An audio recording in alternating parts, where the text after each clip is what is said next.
I'm going to probably be mentioning it on every stream this week. Here's the deal. This week, I have 2 very large bills due. But then, I also have my day off on Wednesday. I bring this up because I need you to refocus your support if you were already planning on supporting me this weekend. This one's for all my baby girls. Phil's a joke, Phil's a clown. Fucking loser. Phil's this, Phil's that. He's a loco. Phil's a beggar. Phil's a beggar. Phil's a joke, Phil's a clown. Phil's this, Phil's that. Always going broke. Phil's a beggar. He's a loco. Phil's a beggar. If you think that someone who has to live day to day on tips and shit is funny, oh, so hilarious that this guy has stuff financially tight. Ha ha ha ha ha. No, it's not fucking funny. Now shut up. Phil's a joke, Phil's a clown. Phil's this, Phil's that. He's a loco. Phil's a beggar. Begging. Phil's a beggar. Phil's a joke, Phil's a clown. Always going broke. Phil's this, Phil's that. He's a loco. Phil's a beggar. He's a loco. Phil's a beggar. It's not begging. Okay, I'll be honest, it makes me nervous because I've noticed recently there's actually been an uptick in super chats, which is great. It helps the channel long term, and certainly I'm not being ungrateful. And if that's the only way that you can contribute or support the channel, great. If you can help me and tip me, please do. That's what I need help with right now, okay? Again, I'm not asking for anything above and beyond. You know idiots will come out in prayers. Phil's saying he wants you to pay directly. This dude is a piece of fucking garbage. Yesterday was a really slow day for me on stream. I didn't make a lot of support yesterday. It's you guys, and you know, how much you're liking the content I'm doing in a given day, how much you can afford to support that content. Can you argue it's a begging model? I mean, I guess. This dude is a piece of fucking garbage. I need this money, I get this money, beg for this money, I want the money. The only time I chill is when I pay my bills. The only time I get to chill is when I spend the bills. Scumbags and mental cases on the internet still support I'm a beggar and I'm a loser and I'm on level 1. That I can't go on a honeymoon with my wife. I'm paycheck to paycheck. I'm on level 1. I need this money, I get this money, beg for this money, I want the money. The only time I chill is when I pay my bills. The only time I get to chill is when I spend the bills. I need this money, I get this money, beg for this money, I want the money. The only time I chill is when I pay my bills. The only time I get to chill is when I spend the bills. If you are watching his shows and you're paying his bills, you're a fucking loser. You should not support this guy. He had an opportunity to make serious money to entertain you, and he wouldn't do it. But you're gonna still fucking give him $200? You're gonna give him $50 to pay his fucking bills? Nah, you got a job. You keep your money. Fuck that guy. I understand that people right now are so hyped for the gifted memberships, and I'm very grateful for that. I mean, thank you. But I hope that that doesn't mean that people are going to forego tipping, because that would put me in a bad situation. And in particular, I don't know why you guys, okay, why are you laughing? Grocery shopping, tips. Meal with my wife, tips. Coming up, my day off on Tuesday, tips. Nintendo Online, tips. Bills and stuff, tips. Tips are the liquidity of my business. Why are you laughing? Oh, so hilarious that this guy has stuff financially tight. I literally can't afford stuff on Tuesday on my day off, and you're gonna laugh? Oh, that's funny. When you can't go and do something with your family on your day off, your one day off for the week when you're working full-time 6 days a week, that's funny, right? No, it's not fucking funny. Now shut up. Grocery shopping, tips. Meal with my wife, tips. Coming up, my day off on Tuesday, tips. Nintendo Online, tips. Bills and stuff, tips. Tips are the liquidity of my business. Grocery shopping, tips. Meal with my wife, tips. Coming up, my day off on Tuesday, tips. Nintendo Online, tips. Bills and stuff, tips. Tips are the liquidity of my business. Huh? Huh? Huh?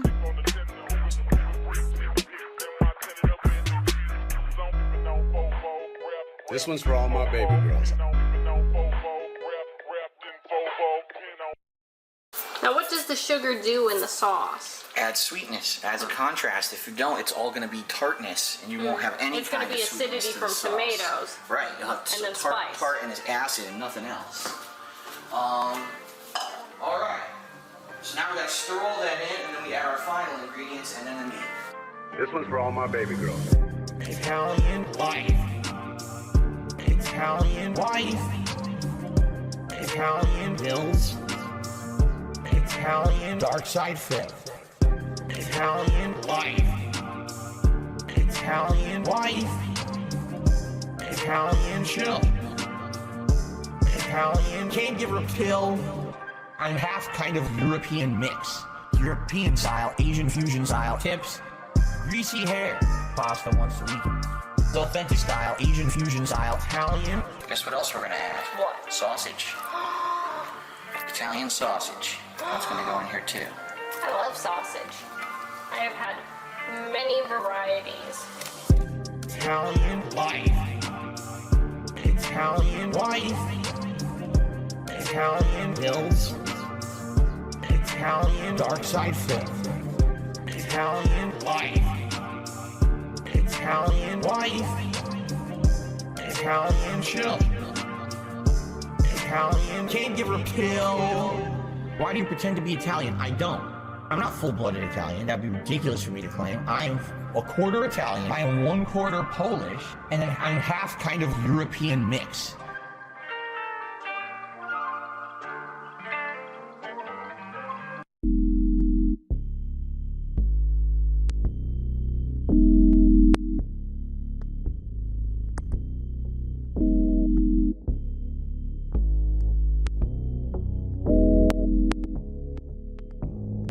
It complements the flavor perfectly.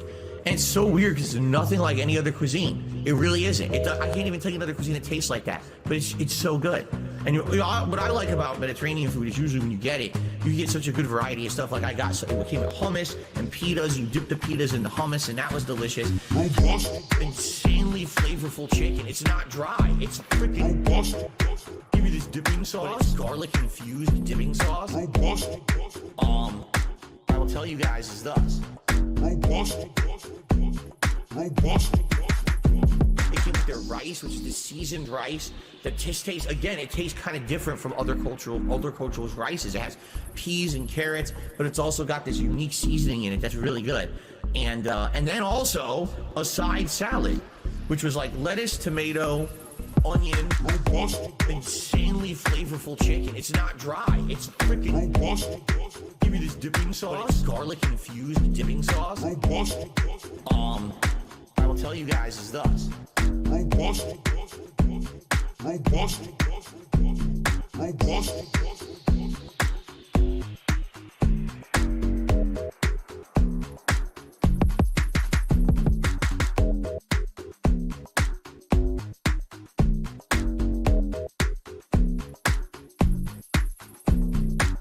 We went and got dinner. Now, this was a double-edged sword. We knew that the restaurant we were going to was probably going to be good. It was a very high-end Chinese-style, Asian fusion-style restaurant, okay?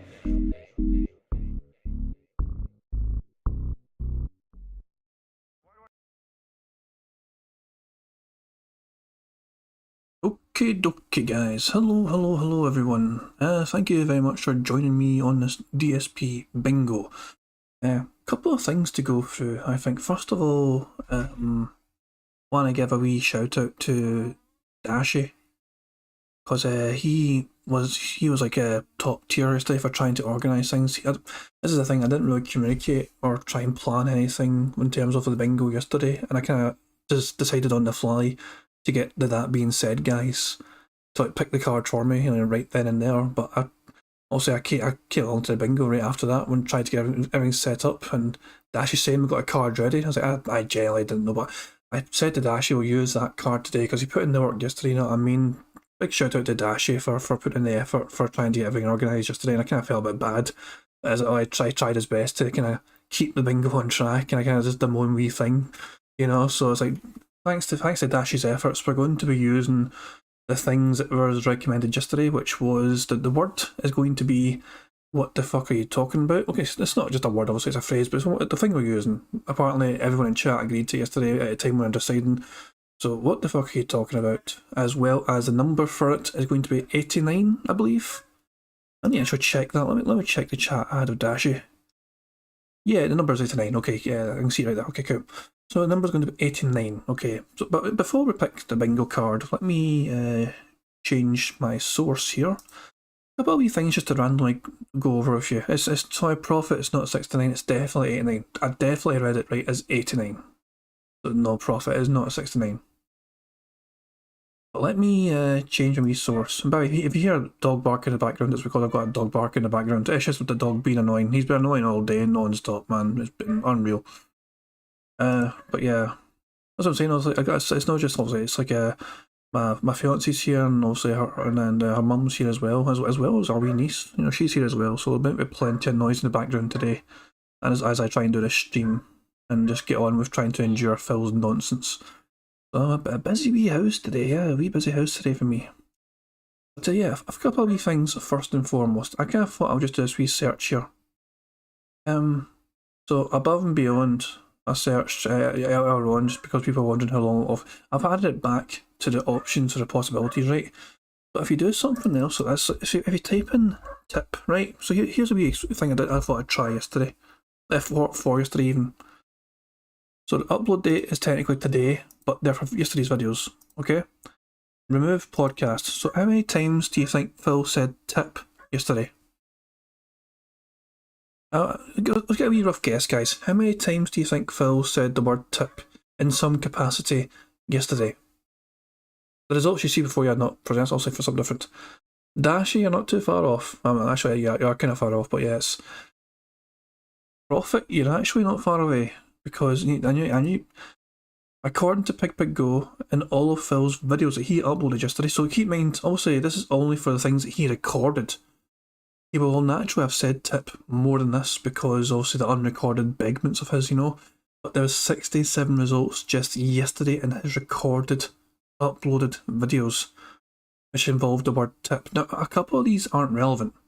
To be fair, a couple of these are not relevant because it includes multiple, like multiples here, for example. He's not talking about tipping there, you know, and multiple right below it as well. So it's not all about actual tips, but fact of the matter is, 1, 2, multiplayer. So hang on, 3. Hold on. As I'm saying, a lot of these are irrelevant, you know, but then 3, 4, 5, 6, 7, 8, 9, 10. The true number is probably about 50. You know, like 50 to 60, right? The true number is between 50 and 60 times he mentioned tips in his recorded videos from yesterday. Asking for tips, like, on only one day, you're bringing it up about 60 times. It's incredible the amount of times he's asking. I'm being fair, you know, but most of these, as you can see, he's talking about normal tips. You know, also there's a couple, as I said, a couple aren't relevant because he's saying the word multiple or he's talking about multiplayer. But most of these you can see for yourself as I'm scrolling down, they're talking about tips. And obviously he's mentioning because some people are contributing at a time. But the fact of the matter is he still talked about tips and talked about it non-stop practically. It's so many times he's mentioned. I just thought it was unbelievable the amount of times he mentioned the word tips or tippers or anything like that. Anyway, next wee thing I want to talk about. Phil has acquired another superstar thanks to TJ Gamebox finding and keeping an eye on his WWE champion stuff. Phil's roster is now up to 411.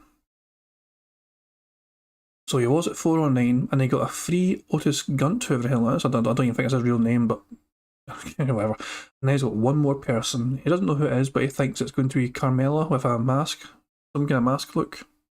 I don't know.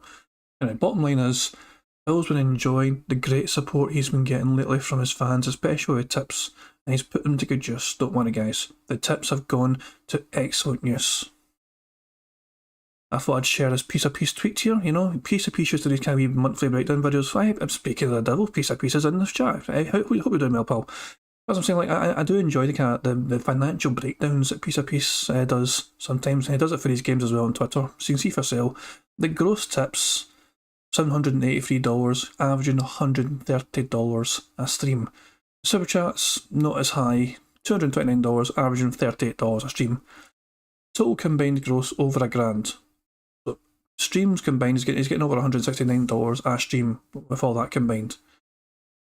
That's only 6 streams as well, so he's averaging about $57 per hour, which is a hell of a good pay per hour. Peace needs an honorary wrench. I mean, I don't mind giving Peace a wrench. He's barely. I don't know if he's got time to usually be here. It's quite early, I think. Is it early? I don't know. But Peace has a wrench. If he wants to do anything, a wrench is up to him, but I trust Peace. So Peace has a wrench. There we go. I've got a strange philosophy. It's like those who never ask for power deserve it. Or want it, for that matter. So there you go. Yeah, here's the contributions. The top tipped. So Darth Revan had 5 tips overall, in total $171. 20% of the tips were from him for Batman. Yeah, mental. As I thought it was an interesting breakdown in the financials, and I really do appreciate the breakdown. Well, obviously, I'm not been keeping it quiet. I got into making videos in the first place because of the bank leaks, the financial information, and breaking it down. So obviously, I'm going to enjoy devouring and scouring over the kind of breakdown of things like this as well. So yeah, and of course, obviously, people aren't aware of the tips track. I would highly recommend visiting that as well. But okay, so I just wanted to go over those few wee things before starting the bingo and all that. So now we've gone over things like, you know, he's got a new wrestling WWE champions, and you know, Batman actually done quite well for him, even though he was, I don't know, at times he thought he was worried once or twice, wasn't he? There was one stream at least where he seemed worried about support. I think he had one bad stream and the rest were quite decent. So yeah, he was like, oh, this is meant to be like, this was like the game that got me being popular on YouTube, and I thought I would get a lot of great support, and not shit, you know, I can still remember his whining, begging, you know, to try and make sure it didn't fall below a certain standard of support. Yeah, he said tip a lot yesterday, put it that way, and I'd probably say it quite a lot today as well, because Phil's day off is coming up. It's like it comes out of the blue, you know, it's almost like it happens once a week, but Phil's day off is coming up and he really needs your support, guys. But as I said, we are going to generate new bingo cards here. We've got a bunch of brand new ones here to generate, as I did earlier on, but Above and Beyond has been added to the list of things, and I believe we're going to be using What the Fuck Are You Talking About, and we're going to go to the 89th card. That was agreed yesterday, and that's what I'll stick to for today. The 89th bingo card is this one here in the bottom right. So, what have we got in store today? We've got Chair Creek, which is always a good one. What the fuck are you talking about? By the way, I will accept what are you talking about. He doesn't need to say what the fuck. But if he says what are you talking about to somebody as well, I think that's perfectly acceptable. Let's be reasonable here. Him randomly laughing. Shut up, Phil. Oh, Phil's... Okay. I don't know why I thought the volume was that down low, Jesus. But yeah, so Phil's live and awake and all that nonsense. So yeah, we're going to hurry for that. So, what we got? So, Chair Creek, what are you talking about? Laughs, sound good, and dead air. Then him saying likes. Oh, likes is a bit weird one, man. Although, he has been doing bubbles lately. He might really mention that. He has can get strange and really pushing. He's like streams and engage and all that shit, so he might really mention that. Detractor / trolls, unique, support, and dumb close up. Lean in ban, mocking chat, snorting, idiot, and repeats same point constantly. This is one I added very recently. I added this the other day. He has a strange habit of just repeating the same point ad nauseum over and over again for some reason, because he thinks he needs to drill it into his, you know, people's heads, the point he's trying to make. Like, it's weird lately how much he repeats himself.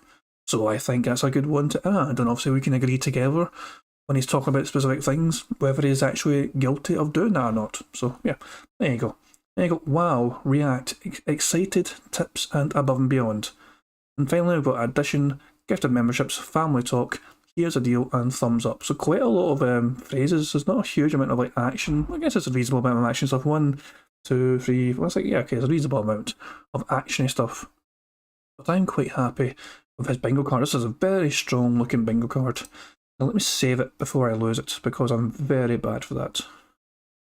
I'm terrible for that. The latest conspiracy theory with the detractors side of things is that Phil's outro is designed to hurt detractors because it has a unique take on a detractor tune, essentially. Because of that, I think I'm going to mute the outro when the time comes. Just to not bother with it. I'll probably be behind anyway, so I can very easily skip it and not have to worry about, you know, catching it in live, because I'm usually at least a few minutes behind if I'm being generous, because I keep pausing and ranting and all that nonsense, you know, so that's just the way it goes. But I'm not going to play Phil's outro, put it that way, just in case some sort of strange op from you-know-who. There's a couple of people pointed out to me, Sunspot Gallery as well, to be fair. Sunspot Gallery forwarded on a tweet mentioning it, so... Money, yeah, yeah. Money, money. Oh, money, money. Yeah, yeah. Money, money. Thank you, Barrett Wells. So Super Chat, he said, Yo King, missed your guest spot on That Being Said Live. Was out having fun with friends and getting exercise and sun, unlike a piggy specimen. That's perfectly understandable, Barrett Wells. I hope you had a good time. I missed Saturday. I missed Saturday's fun and drama and antics because I was out with friends. Not really getting much sun, you know. It's Scotland after all, you know. Sun's a wee kind of rarity, kind of, compared to most of the world, you know. We get it sometimes, to be fair, but yeah. But I was out with friends on Saturday and enjoying several beverages, you know, sometimes 2 at a time. You know, it is what it is. And yeah, it's just it's exactly how it is. But the good thing about doing these things on YouTube is it's very easy to catch up on these things. Whether if you can make it live, it's cool, but it's very easy as well just to watch back over it on YouTube and even like watch it and like you watch it at a faster speed to get through it faster. Although God help anyone that tries to watch and listen to me faster in real time, because I speak too fast as it is in real time. Prophet, the thing is, Prophet says he got a DM last night that Phil and you-know-who are reporting people if they played an outro. The fact of the matter is, as far as I understand it, there has not been any evidence to suggest that is the case. It's a theory it could happen, but I don't know anyone's actually been hit with that yet. We have no idea if that is going to happen or not, as far as I know. Now, if it has actually happened to someone, if someone has already been struck with it, then I'll stand corrected, of course. But as far as I'm led to believe, no one's actually been got yet with that. But as a precaution for future streams, I'm not going to play the outro, just in case. I'm just going to cover my ass there. I don't know how they could report it as it uses a detractor-made song. I guess it's technically, they've customised it though a bit, Prophet. They did actually edit part of the song to remove some parts. It's strange though, it's like some kind of strange edited version. Also, it's not as if they just took the raw, and also they sped up as well and all that nonsense or some crap, you know. It's weird. I don't understand it, but I'm not going to tempt fate, put it that way. And obviously, I have the real thing ready to play at the end of the stream anyway, right here, you know, so we can all enjoy the real, true quality song when we're done, you know. This is ready to go. But that's for later on, of course. That's for the end. That's how we end a stream treat for everyone. So yeah, we got a bingo card picked. We're all good for that, and it's yeah. I think I'll get the stream set up properly, and you guys can enjoy some Meerkat music while I get all properly set up.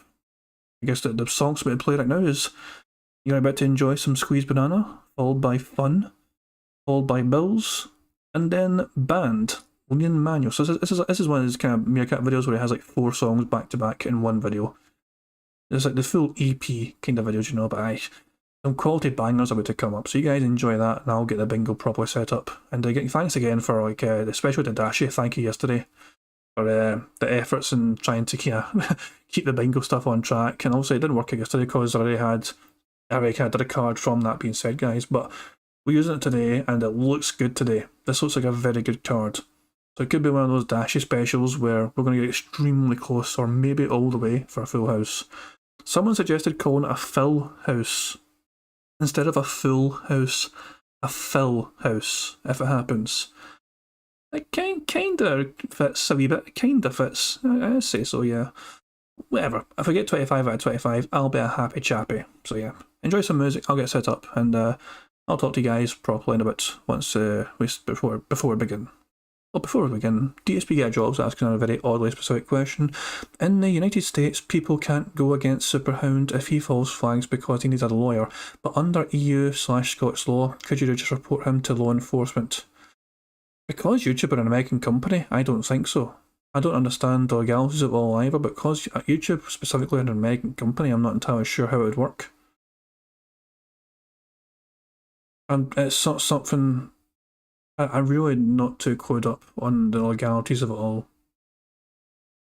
Well, everyone that's been caught, it's something to actually ponder myself. Everyone that's been targeted by him before, were they all American?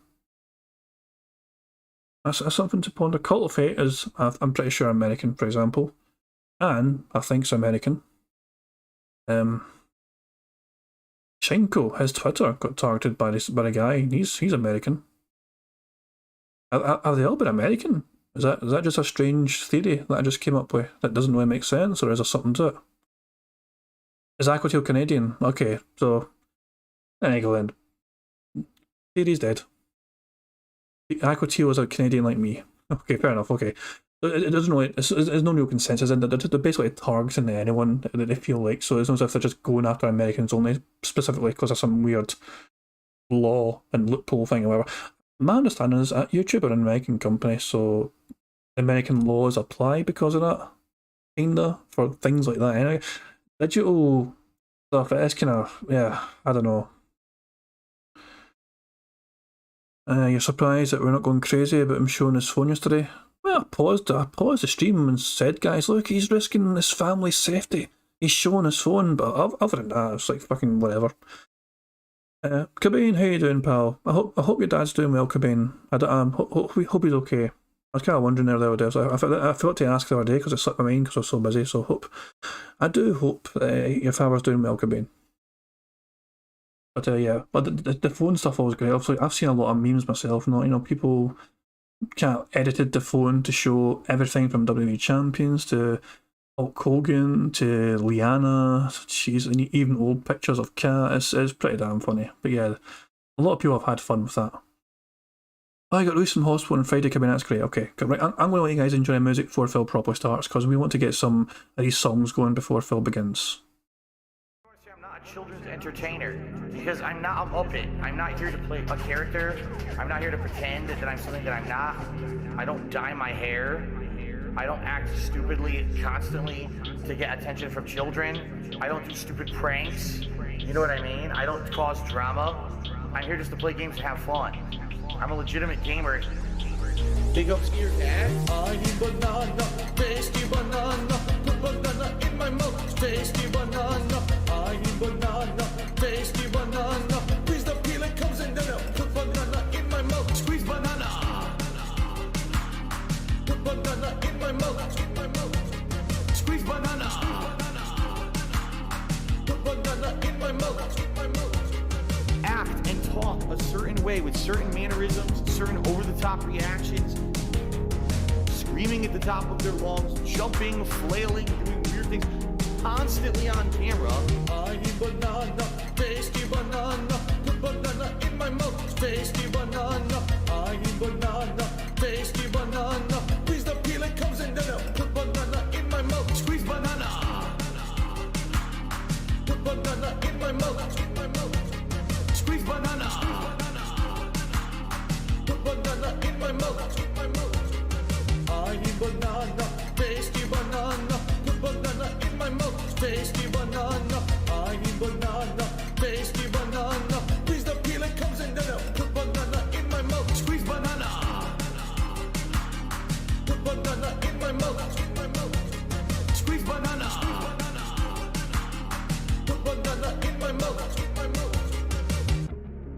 250 vestry for that celebration, I'm going to debut a new vest.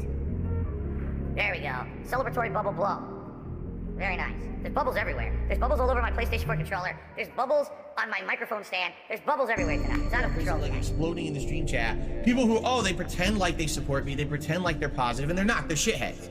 They sit here and they sneak this, and they say underhanded things. They try to literally bring up either detractor memes or literal drama shit every day. They do it on purpose so that they can try to derail the shit that I'm doing on my streams, you know? And it just gets to the point where it's so frustrating. I just want to have fun, man. I really just want to fucking have fun. That's it. That's all I want to do is have fun with you guys. Fun. Way more fun. I just want to have fun. Way more fun. I just want to have no taxes, bills to pay, nice chill stream today. You're having a fun and interactive time with me, and you're finding entertainment, positivity, and value in it. Then the support should just come naturally, okay? I just want to have fun. Way more fun. I just want to have fun. Way more fun. Here's the bottom line, and I'm tired of it now. No more excuses, all right? Because the bottom line is people are like, Phil's not engaged in his commentary, and Phil's commentary is boring, and that's why people don't want to watch the playthroughs of the streams. Bullshit. I'm loving this game. I'm voice acting. I'm engaged. I'm commentating on everything that's going on actively. Bullshit. I call massive bullshit on any idiot who says that about either the Watch Dogs 2, which I've been playing recently and really liking, or Pokemon. It's bullshit. I call complete and utter bullshit on anyone who's saying that I'm not engaged and I sound like I'm bored. I'm not. So I've had enough excuses. It just seems to me like people are fucking lazy and don't want to come out to the streams. I don't even know what else to say, you know? Right now, for the next week, I'm literally strapped for cash. The only money I'll have is tips coming in on the streams. And that, by the way, I have to raise money to pay 2 big bills next week. All my utilities are due next week. So now in the next few days, I have to raise money to pay my utilities. And then, you know, see what I mean? Like, this is how it is for me. Yet these shitheads out there want to fucking fuck with me behind the scenes, ruin all kinds of financial shit for me. Then on top of that, make stuff up to try to make me sound like a terrible person on the internet. To make money, I have to pay Ben bills. You know, I have to pay Ben bills. I have to pay Ben bills. I have to pay my taxes, pay my back taxes. I have to pay my mortgage, pay my internet bill. I have to pay Ben bills. I have to pay Ben bills, bitch. Pay Ben taxes. I have to pay Ben bills, bitch. Day to day, tips to tips, to pay bills and things. Eventually things will get better, but kind of stuck right now with how things are. That's why I'm trying to make money. I have to pay Ben bills. You know, I have to pay Ben bills. I have to pay Ben bills. I have to pay Ben taxes. Bills. I have to pay Ben bills. I have to. If you want to sit here and you want to pretend like you're holier than thou, I'm better than those content creators, man. Because I have a job where I work 9 to 5 and I bust my ass at my job and I earn a paycheck, man. And then I come home. See, I'm not on the internet begging for money all day, man. See, I'm better than them, man. No, you're not any better. Everyone's the same. No one's better than anybody else. Get your ass out there and fucking work, bitch. Oh, you're right. You will take the ban. You're absolutely right. You will take the ban. You'll take the ban hard right in your fucking ass. Get the fuck out. You're supposed to be someone I trust, and you're gonna be a dickhead and go behind my back and hurt me and insult me. Get the fuck out. You'll take the ban real hard right up the finger. I'm just going to ban. Why am I toxic? Ban. Gone. Bitch. Fuck you and your mother. Fuck the trolls. Bitch. Fuck you and your mother. I'm just going to ban. Why am I toxic? Ban. Gone. Bitch. Fuck you and your mother. I'm just going to fuck you and your mother. That's right. This is the United States. Right guys, Phil's about to begin. He's actually started a bit earlier than usual, which is quite interesting, but there you go, Phil's beginning right now. You know what, Joe, if I miss anything in chat, please tag me, tag me so I can see it and see what I've missed. I can't really stop and rewind because the deleting ban stuff, I don't want to miss what's happening in chat. But yeah, Phil's about to begin. I'm just going to wait for his dumb intro to kind of nearly finish so I can unmute. Yeah, we're about here, I think we can unmute. So yeah, good luck guys, and fingers crossed we get a full house.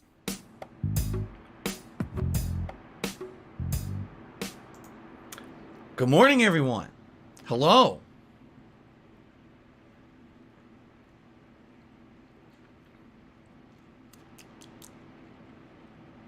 It's pretty good. Welcome to the Level 1 Podcast. Today is Monday, the 8th of August, 2022. I welcome you wholeheartedly to a fun and chill show. We've got a lot to talk about today, including a big follow-up to yesterday's events here on stream with some new updates on the schedule, including, new games and things coming out, and that'll be added to the regular rotation this week. Some chill playthroughs coming up. We've got the fallout from EVO. Last night, there were 3 major announcements at EVO Finals that I'd like to actually talk about on the stream today because they all will likely directly affect things that I'll be doing in the future. As well as a little bit of a follow-up to yesterday's story where I talked about netcode, which some people took offense, of course, because every time I open my mouth, some people take offense. Boo-hoo. Anyway, it'll be a good podcast today. And you know what? I've been enjoying Seltzer. For those who did not see my Phil's Day Off segment earlier this week on an earlier podcast, this week my wife and I decided to go to a different grocery store to, buy groceries for the week. And when you do that, you always got to find substitutions for various things, right? And for me, one of the things that I like drinking every day here on stream is seltzer water, flavored seltzer water. It's basically seltzer water that has not sugar, but an artificial sweetener like. I think this one has aspartame in it, but also natural flavorings. And at the store I used to go to, they had maybe 5 flavors, out of which maybe I liked 2. Okay. This new grocery store that I went to has like 12. Okay. And every day I'm trying a new flavor. Yesterday I had like wild cherry and it was really, really good. And today I'm trying like a watermelon and it's actually quite good. I was like, oh, this is pretty cool. I'm going to get to have various different flavors now if I start going to this grocery store on the regular. So I know it has nothing to do with anything, but hey, it's something that's affecting me right now in a positive way. And I just wanted to share with my audience. So now that you're all incredibly bored, let's get started with the show. Okay. So it's a new week. Today's Monday, right? I am halfway through my streaming week. The first half of the streaming week went really well. I had a great time with all of you. We got 3 days left in the streaming week, okay? And this is where we're going to start getting into new stuff. Like literally every day in the next 3 days, we're doing something new and different as opposed to the same ongoing playthroughs. The Batman playthrough finished yesterday, which we'll talk about in a moment. So now we're moving on, and I'm excited for what's in store for the near future. We got a new game tomorrow, which I hope is good, but I have no idea because I've never actually played a game from this series before. So I don't know what to really expect out of it. You guys probably know better than me what to expect out of it. And we'll talk about that as well. So, and by the way, Jade, good morning. Jade basically says he doesn't really like the podcast that much, but he's here to chill. Well, it's all good, man. It's all good. Jade likes certain games, and so does everyone else. Listen, I appreciate people who come by to chill. Whether you're here because you like the particular content I'm putting out right now, or whether you don't. If you're here to chill, it's all good, right? And some people just like being around for most of the content because they like chilling with the community and chilling with me, and I hear that. Maybe you don't particularly like a certain thing that I'm doing, all right? And that's okay. I mean, I do so much variety on my streams and in my videos, right? That it's totally cool to skip a few different things, right? And come back whenever you're interested, all right? So, awesome. And thanks. By the way, I feel like before we start, I should do a shout out, and here's why. Because Only Kawaii Coffee did a 5 membership bomb this morning before I turned on the podcast. And what happens is if I don't shout that out immediately, it doesn't archive the people who got the memberships. So what I would like to say is thank you to Only Kawaii Coffee for a 5-member bomb on the channel. Congratulations to the following people: James, Greasy Strangler, a name written in kanji that I can't read, Brian Larson, and Dead Iron. Congratulations to the 5 of you on getting those gifted memberships, and thank you to Only Kawaii Coffee for the gifted memberships. I wanted to do that before it scrolled off the screen, and I can't give credit where credit is due. Okay? So I will likely take a look at this by the end of the podcast and maybe do an update to the total. All right? Okay. Cool. Where do we start? Man, we got a lot to talk about today. All right, how about before we get to the schedule and the future, let's talk about the past. Let's talk about yesterday. All right? So yesterday's streams were actually quite enjoyable. First of all, on the Level 1 podcast, I talked about netcode. All right? I talked about delay-based versus rollback netcode.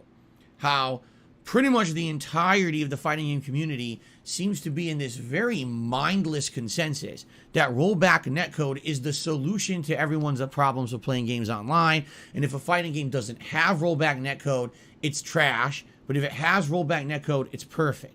And I explained to you from a player's perspective, being a former professional fighting game player, what I think about rollback netcode. Not that I dislike it, but that I don't feel like it's flawless or the end-all be-all. I gave some comparisons. I tried to do some anecdotes, all right?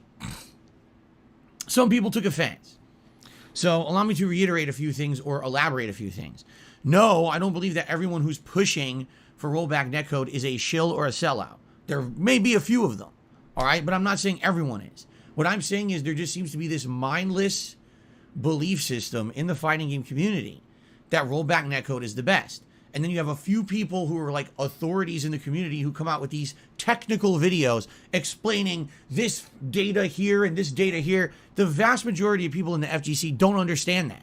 They don't know what that means. They don't ever watch those videos or get it. They just get told rollback netcode's better, so they just believe it.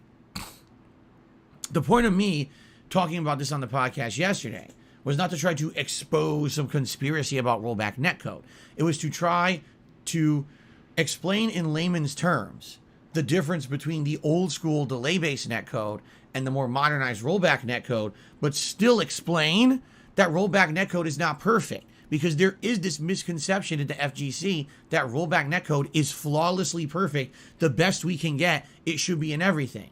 The point I was making yesterday, all right, excuse me, was that we should demand better. If we literally just say, okay, rollback's the best that we're going to get, you'll never get anything better. You'll just get the same netcode over and over. And what I've noticed in the past 10 years is that everyone screams for rollback, the games get it, and they all play the same. They all have the teleporting, the skipped frames, the dropped inputs. Oh, you go forward, then you go back in time and rewind. I don't like that. I want better. I know we can do better if effort is made. But if you all demand the inferior netcode, then you're never going to get better.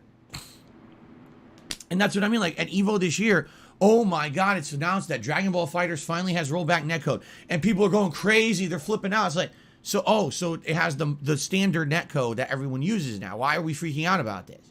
If they said, oh, we're using new netcode we feel is going to be better than rollback, then I would have actually gotten excited. Instead, oh, we're just using the same netcode everyone else uses that still kind of sucks. Oh, I'm so excited now. Oh, you know. But again, it's all about hype. It's about marketing. And this is the point I was making yesterday. I am of the opinion you should also demand better. A lot of people don't want that. They just be the status quo. I'm not about being the status quo. You guys know that. I always ask for more. Whether it's game developers, marketing departments, people on the internet who cover games like games journalists or even content creators, I demand more. I want better from the gaming community. So when you tell me rollback netcode is already the standard, but, you know, oh, we should freak out that it's the best, I mean, it should be better.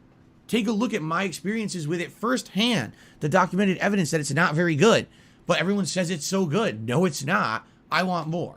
okay?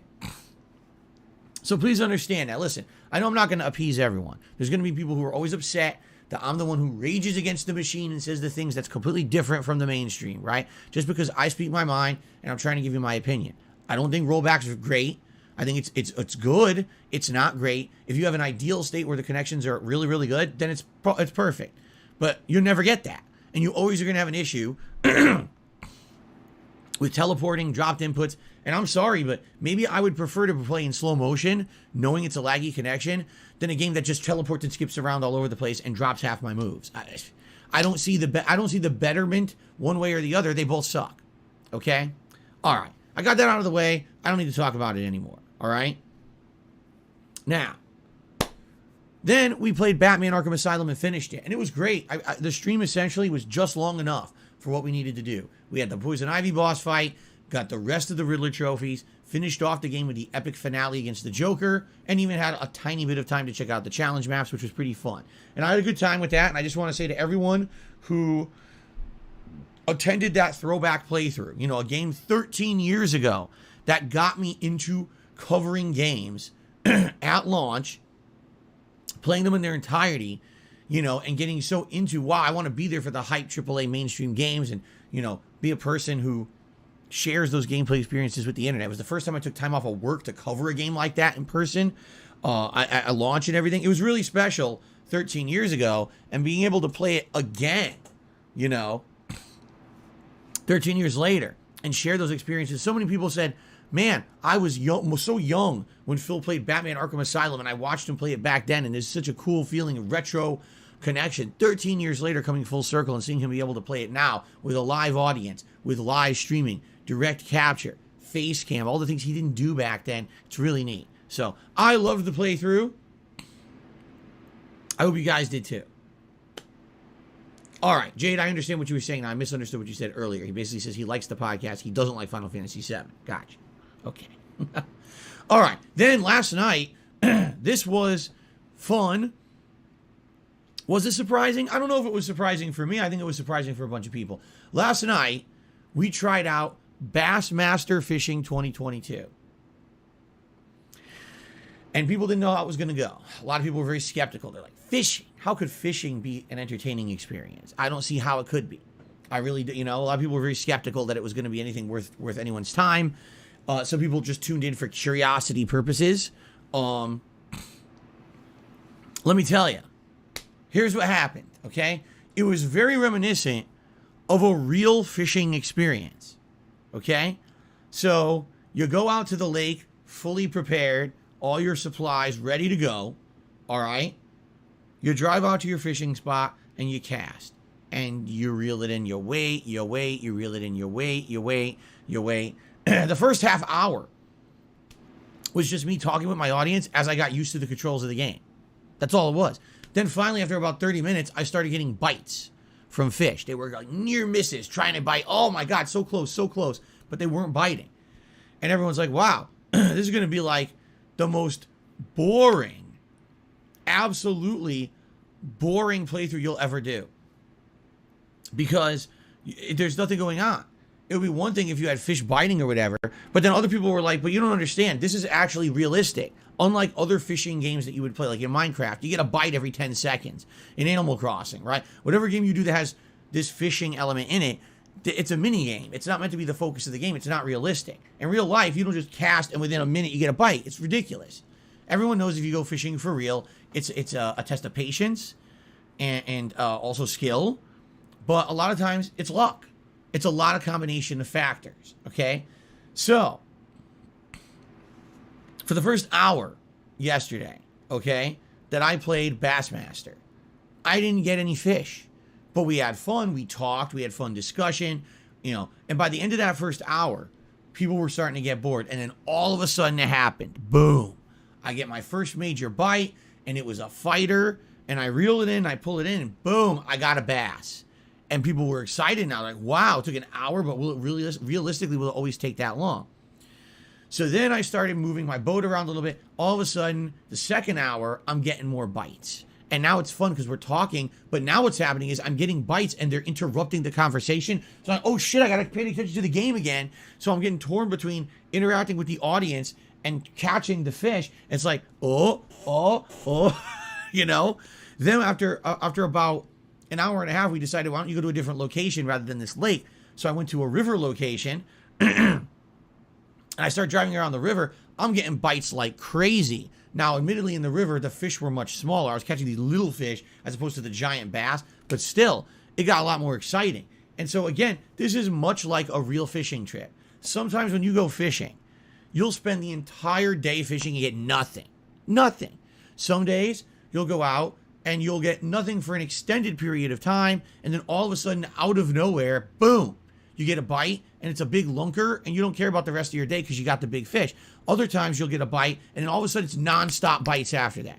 That's kind of what happened yesterday. So, if anything, I think that us playing Bassmaster for the very first time was very representative of a real fishing trip. It was fun in that regard, and I really enjoyed being able to interact with you guys because here's the thing. A lot of the games I've been playing the last few months are very attention demanding. When I'm playing a retro game like Castlevania, Super Mario Brothers 2, these are games that you need to be paying attention. If you don't, you die. And if you die a million times, you don't progress. So why are you playing it if you're not going to make any progress, right?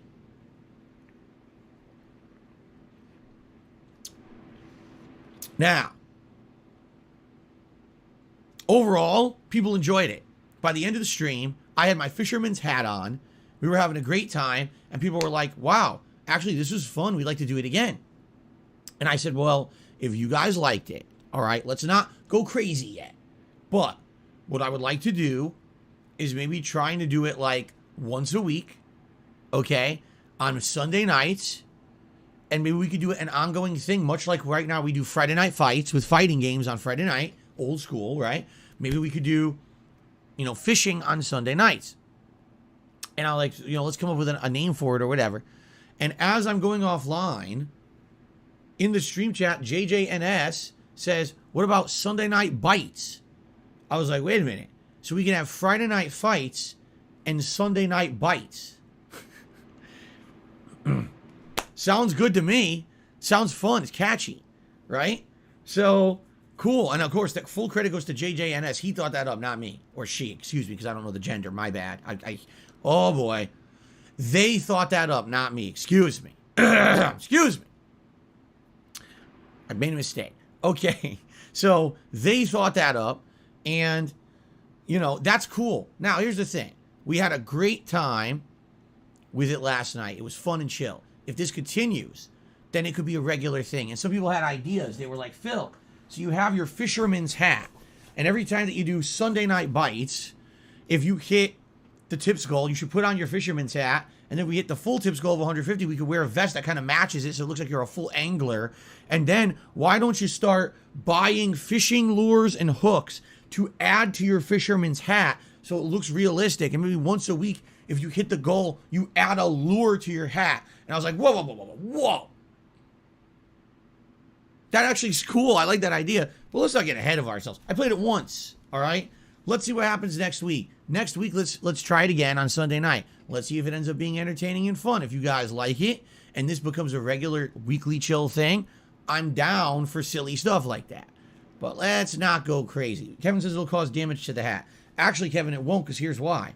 This hat is actually meant to be an outdoorsman's hat. As you can see, there is a band of, I don't know what it is, nylon, whatever it is that they made it out of, that goes around the hat. That's what you're supposed to hook the lures to. They actually have a band of different fabric to attach things to on purpose if you're going to use it like that. And that won't damage the hat. That's why that band is actually on it. Okay? So, again, I'm not against doing this. This is actually a good idea in my opinion. Like, it's funny how someone comes up with, like, let's try Bassmaster. Okay, we play it. Wow, this is actually fun.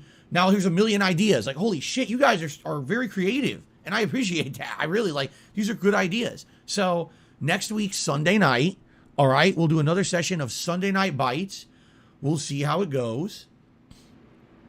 If this is the weekly opportunity for me to relax with you guys and have fun conversation and chill and do silly things while we catch fish, great. I'm all for it, all right? And then long term, let's say we do this for a few sessions and it's working out well and people want it as a staple part of my content, then yeah, I could be silly. And maybe I go to the store and say, gee, what fishing lures do they have that look like crazy things? And then once a week, if we hit the tips goal and the hat appears, I can add a new lure to the hat. It'll be a running count of how many times we hit the tips goal during those streams and stuff. See what I'm saying? That'd be pretty neat. And I'm down for that. So let's see what happens. Next week, Sunday night, bites on Sunday night, and we'll go from there. And yeah. Virtual fishing, who would have thunk it, right? Maybe it'll be really entertaining and something ongoing that we do for years and years. What's funny is when I started playing Minecraft, I never expected it would turn into a 1.5-year project. I thought we'd play Minecraft a few times, explore what was in the world, get bored with it, and that would be the end of it. But what happened was Minecraft became the weekly opportunity for me to really relax and chill and interact with the audience as opposed to being hyper-focused on the gameplay. Same thing with Animal Crossing. Like at first, Animal Crossing was fascinating because of the things we were doing in it. But then after that, it became conversation pieces, right? Same thing with Flight Simulator last year, right? It became, oh, first we want to do sightseeing and touring and stuff. But after a while, it became less about where we were flying and more about us kind of chatting about things regarding the places we were flying, right? So there you go. Awesome. Absolutely awesome. And I'm very excited for that next week. Okay? Cool. All right. So. Idiot. Just a troll. So that was last night. Let's now talk about what's happening for the rest of this week because there's exciting new stuff going on this week. Okay? Okay. First off, the first stream today is Final Fantasy VII. All right? Now, where are we in Final Fantasy VII? We're about 40 hours in. This is essentially the end game. You could either choose to just beat the story, or you could choose to do extra. Just a wee heads up. Aileen and banned somebody, called her an idiot and said a troll as well, so that's 3 squares in like a second, thanks to Phil saying and doing those things. Just a wee heads up there. We've got Lean and ban, and I'm going to remove Phil's chat from screen. It's a bit distracting. But yeah, we've got Lean and ban, so we're doing very well. This is a very strong card. Fingers crossed, we get 25 out of 25. All right. Now, from those who've been regularly attending the Final Fantasy VII streams, there seems to be a desire to see me go a little extra. All right. I'm okay with that. We're in the midst of one of the deadest gaming summers ever. There's no major new releases coming out till about the end of the month, so I have time to sink in a few extra streams into Final Fantasy VII, all right? What does it entail? Now, from what I'm to understand, all right? From what I'm to understand, I think what you need to do is to grind, I think it's the Chocobo racing, correct? I could be wrong, and I'm sure people are going to help me with this today. But I'm trying to remember, so many years ago, how this worked. I think it's the Chocobo racing. I think what you need to do is raise Chocobos, race Chocobos, breed Chocobos. Not just once, not just twice, but like 10 times, okay?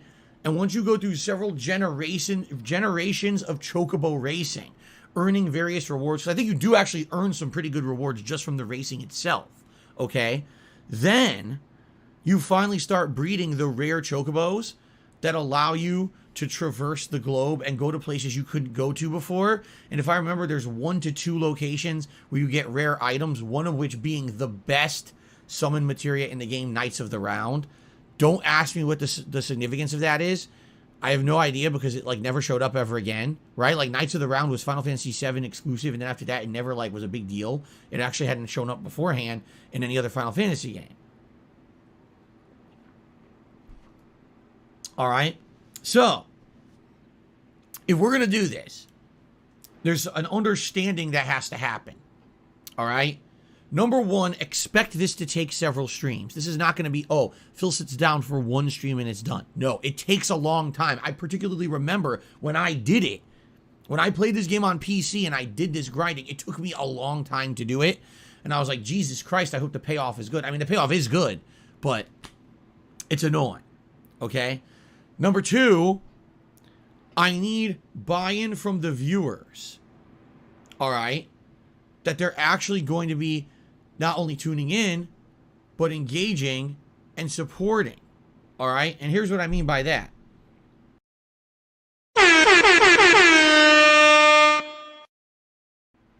Right now, all right, the playthrough's been doing pretty good, meaning every time I play it, there's a core group of people. There's around 200, I would say.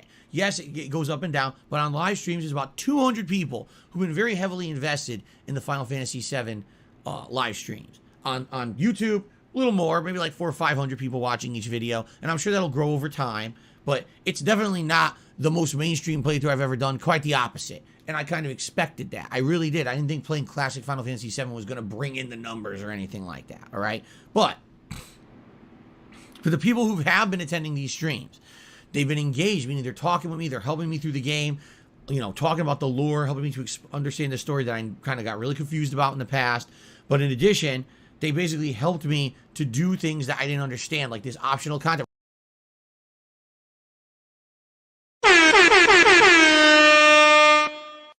Right now, helping me, walking me through this Chocobo stuff. That's going to be key to me enjoying and having a good time and wanting to keep doing it. Okay, that's number one.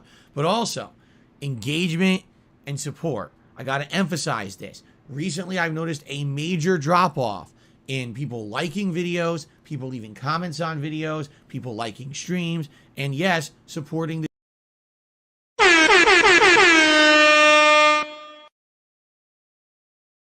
people leaving comments on videos, people liking streams, and yes, supporting the streams as well. I need to have that buy-in. If you want me to do extra streams of this game instead of just finishing the playthrough, I need that buy-in, all right? So, today, we're going to be doing a stream where we start up, essentially, this kind of content, all right? If the support goes great, if an engagement is great, I'm happy to keep doing it for you guys over the next week and a half. We'll do 2-3 extra streams, do all the Chocobo shit, get the Knights of the Round and whatever else. I know there's a few other things. And then we'll do the super fights against the Emerald weapon and the Ruby weapon, and we'll go from there, all right? But if today we try it and it's like dead, then, you know, I can't. I'm sorry. You know, right now, especially right now, as I've explained to you guys over the course of this week, this is an incredibly tight financial week for me. All right, I'm in a situation where right now, today, tomorrow, and Wednesday, my last 3 streaming days of the week, all tips raised go straight towards my day off on Thursday, and that's what I've got for Thursday. That's it. All my other funds raised up to now are going to bills, these 2 big bills that are clearing today and tomorrow. So I need support. I can't now opt in and say, oh, well, I think I'm going to play Final Fantasy VII at a time when no one's going to support it, and by the way, I need to support the most, you see? So let's see what happens. I hope today goes smoothly, all right? And I hope that, you know, we can continue to do this. I like the chillness of us interacting when I'm doing this stuff. I do. You guys have really enjoyed this playthrough so far. I absolutely want to do this fun, optional, endgame challenging content, all right? But I hope there's buy-in. I need the buy-in, okay? So, let's see what happens today. I guess it's kind of an experiment. If today ends up being a dud, then maybe we'll just beat it next time and that's the end of it, okay? Tonight, we're doing something different. It's a new playthrough on the late stream tonight. 6:45 p.m. Pacific time. I'm playing something you guys have asked me for years. It was about 2 years ago, maybe 3. A little old game called Toy Story 3 was added to the Games with Gold program. What that meant is back then, before there was even Game Pass, okay? If you were a part with Games with Gold, it meant you had Xbox Live Gold, and you would get a free game every month or several free games every month. Toy Story 3 was one of them. Now, back then, I rarely cared about those games, and I never paid attention to them. 9 times out of 10, they were games I'd already played anyway. This was a rare case where I did not actually have played the game yet. And people actually reached out to me at that time, which was very weird, that people would reach out to me about a game from Games with Gold, and they were like, no, Phil, listen. Here's the deal, all right? Right now, this game is something that from our childhood. This is a game that many of us played a decade ago and absolutely loved on the Xbox 360. You never played it back then because you were more into AAA mainstream games. You didn't care about movie tie-ins. But now we'd like to see you play it. Will you get it with Games with Gold? And I said, well, I might as well get it. I'm not going to commit to playing it now, but I might as well get the digital rights to it, and then later on in the future, maybe I can play it. Well, fast forward to the present day. Just a couple of months ago, the PlayStation Plus Premium program launched in June. And when it did, there was a bunch of day one games on there that intrigued people. And one of the ones that intrigued people was Toy Story 2 on the PlayStation 1. This was a situation where they took a really old game that was very popular back in the day, and they upscaled it for modern consoles. It still looked and controlled like shit, but it definitely made the graphics look more modernized and crisp. So I ended up doing a playthrough of it, and it ended up being very, very successful. Like, no exaggeration, people loved this playthrough. I mean, like I said, I didn't hate on the game. I didn't love the game. I thought it just was like, okay, it's kind of an action platformer. People loved it because they thought it was part of their, it's nostalgic, right? Part of their childhood or whatever. So I was happy to do it. And then immediately when I beat it, they were like, well, you're going to play Toy Story 3? And I was like, wait, what? I just beat Toy Story 2. You actually want it? Like, yeah, play Toy Story 3. I was like, all right, well, hold on. Let's not go crazy. You don't want to do too much of the similar thing back to back. I know that from experience from years when I did like Mario back to back and other stuff, Grand Theft Auto back to back. Let's wait a little bit. So I purposely waited a little bit over a month. All right. And then as we were exploring games on Game Pass, well, Toy Story 3 is also one of them. And finally I said, let's give it a shot. We played it for about 15 minutes, just did the intro stage. Wow. So the intro stage of Toy Story 3 is a completely modernized game. It plays like any game you would play today. 1080p graphics because they upscaled them for modern consoles, if you can believe it. The only downside is it's like maybe 25, 30 frames per second. It's not 60 like most games these days. But outside of that, it was fun as hell. You were playing as Woody in his universe. Like, it wasn't like Woody's a toy. It was like, no, Woody's a cowboy, and he's attacking these bandits who hijacked a train, and there's all these interesting game mechanics. And I played through, I was like, this is actually pretty good. Like, I was blown away. I was like, now I kind of understand why people said that this is a good game and they want me to play, because it actually is genuinely a good game. It's not just a nostalgia factor. They actually put effort into this. So, I played through just the intro, and then I said, you know what, I'm stopping here, because I can tell you right now, I actually like this, and I'm probably going to want to do it as a playthrough. So over the last week, I've been asking you guys, from the games that we tried on Game Pass, what do you like? And everyone's, oh, you should definitely play Toy Story 3. Like, okay, so starting tonight, we're actually starting up a playthrough of Toy Story 3. Now, I don't know how long Toy Story 3 is. Okay, I don't. From what people are saying, the game is almost like two separate games in one. There is the Woody universe called Woody's Roundup, and then there's the Toy Story universe. And so there's things you do in Woody's universe, but then there's also things you do in the real world as toys, and it's kind of like this split story. So I don't know. I don't know how long it is. I don't know, how engrossing this playthrough is. We're going to see tonight as I play it for 2 solid hours and go from there, okay? So, if this is something you're interested in, something you've enjoyed, I hope you'll join me for that. 6:45 p.m. Pacific time tonight. Let's give it a go. Let's see what it's all about. I'm excited. I hope you guys are excited too. You guys seem pumped for it, okay? Cool. Now, tomorrow, Tuesday, the 9th, there's a new game release. It's called 2 Point Campus. It's from the makers of 2 Point Hospital. Now, I've never played that game, but I've heard many good things about it, and lots of people over the years have said that the 2 Point franchise is a good, entertaining franchise. I'm assuming it's supposed to be like a sim-style game, but it has humorous stuff in it, like twists to it. I don't know. I really don't know that much about it. It is the new release for the week, and it is on Game Pass, so I say, hey, you know what? Why not just give it a go? Okay, why not give it a shot and just see what it is? And if it ends up sucking ass, it sucks ass and we don't play it ever again. Or if it doesn't fit my content, we don't ever have to do it again. But at least give it a shot, okay?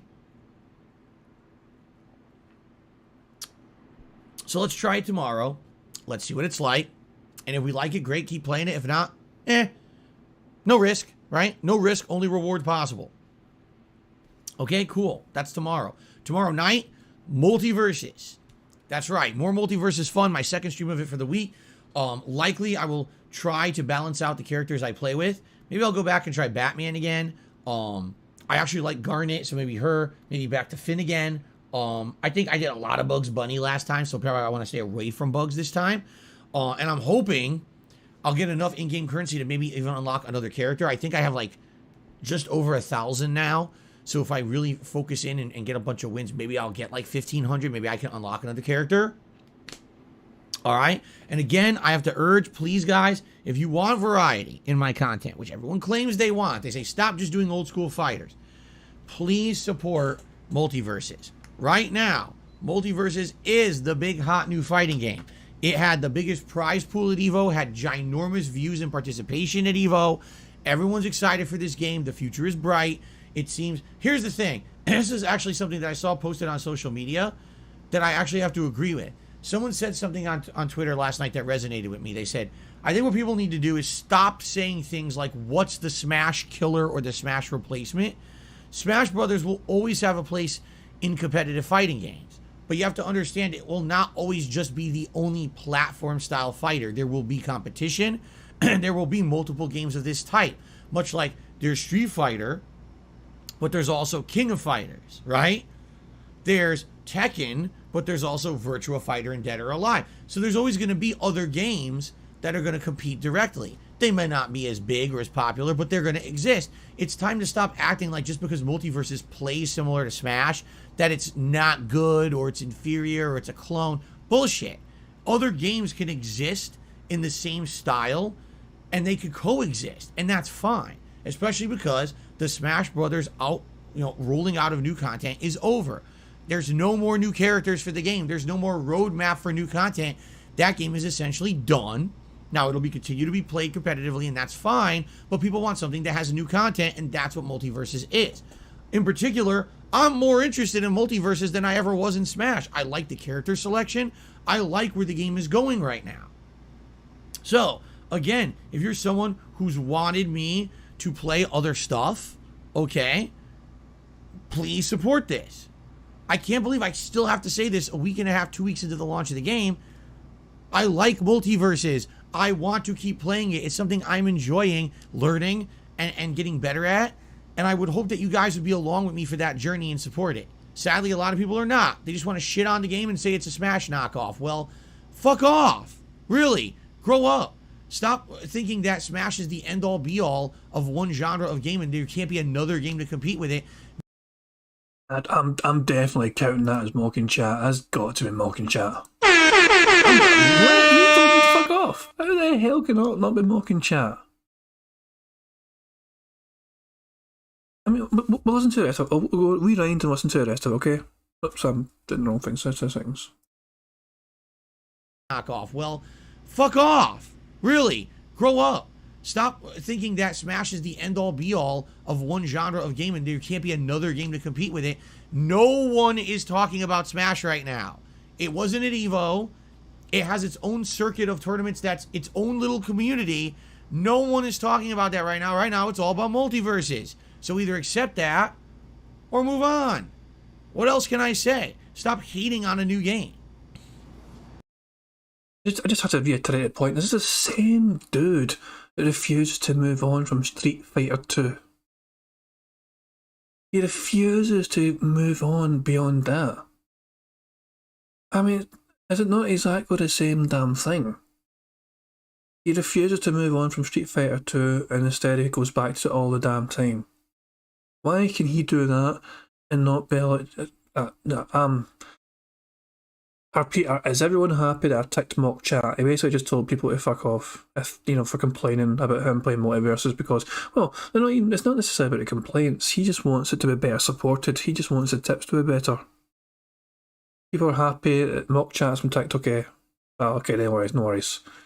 I said I always like making sure you guys, I never like, to me it was clear as day, but at the same time I always like making sure that, the majority are happy as well. So we are doing quite well. We're 5 away from a full house, or as it might be called in future, a fill house.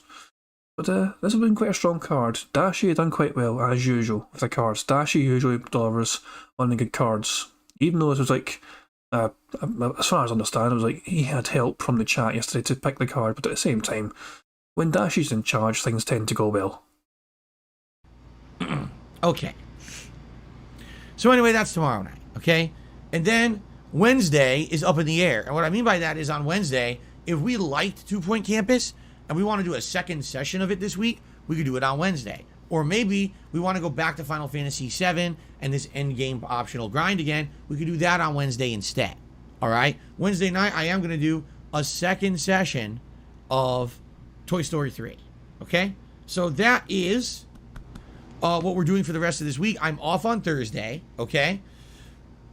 On Friday when I return, essentially we'll be playing on the mainstream whatever I didn't play on Wednesday. So if I played 2 Point Hospital, then I'll play Final Fantasy VII on Friday, or vice versa. Friday night is Friday Night Fights, Capcom Fighting Collection. And then Saturday is the big marathon event you guys have been waiting for.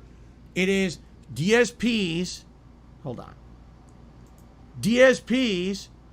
Closet Cleanup, also known as, what is going on here?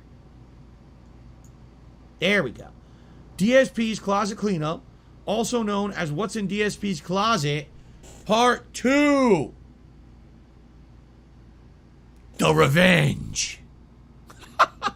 Yes, we're doing it again this Saturday, where I'm going to be going into the closet and doing the second half of the cleanup. All right? We'll be checking this out, seeing what's in there. And, you know, you guys liked what we found in the first half. We got Street Fighter figurines behind me, right? That we found. New decorations. New hats in the rotation. What else will we find? I don't even know. Fucking inflatable fucking crown. Admittedly, what I'm hoping is that we're going to pull out some of the old consoles that I never traded in, and finally I'll be able to trade them in for credit, because they've been sitting in there for too long. And what I'd like to do is maybe a mass trade-in where I do like a PSVR and an old PlayStation. You know what I mean? Like, just trade all this shit in.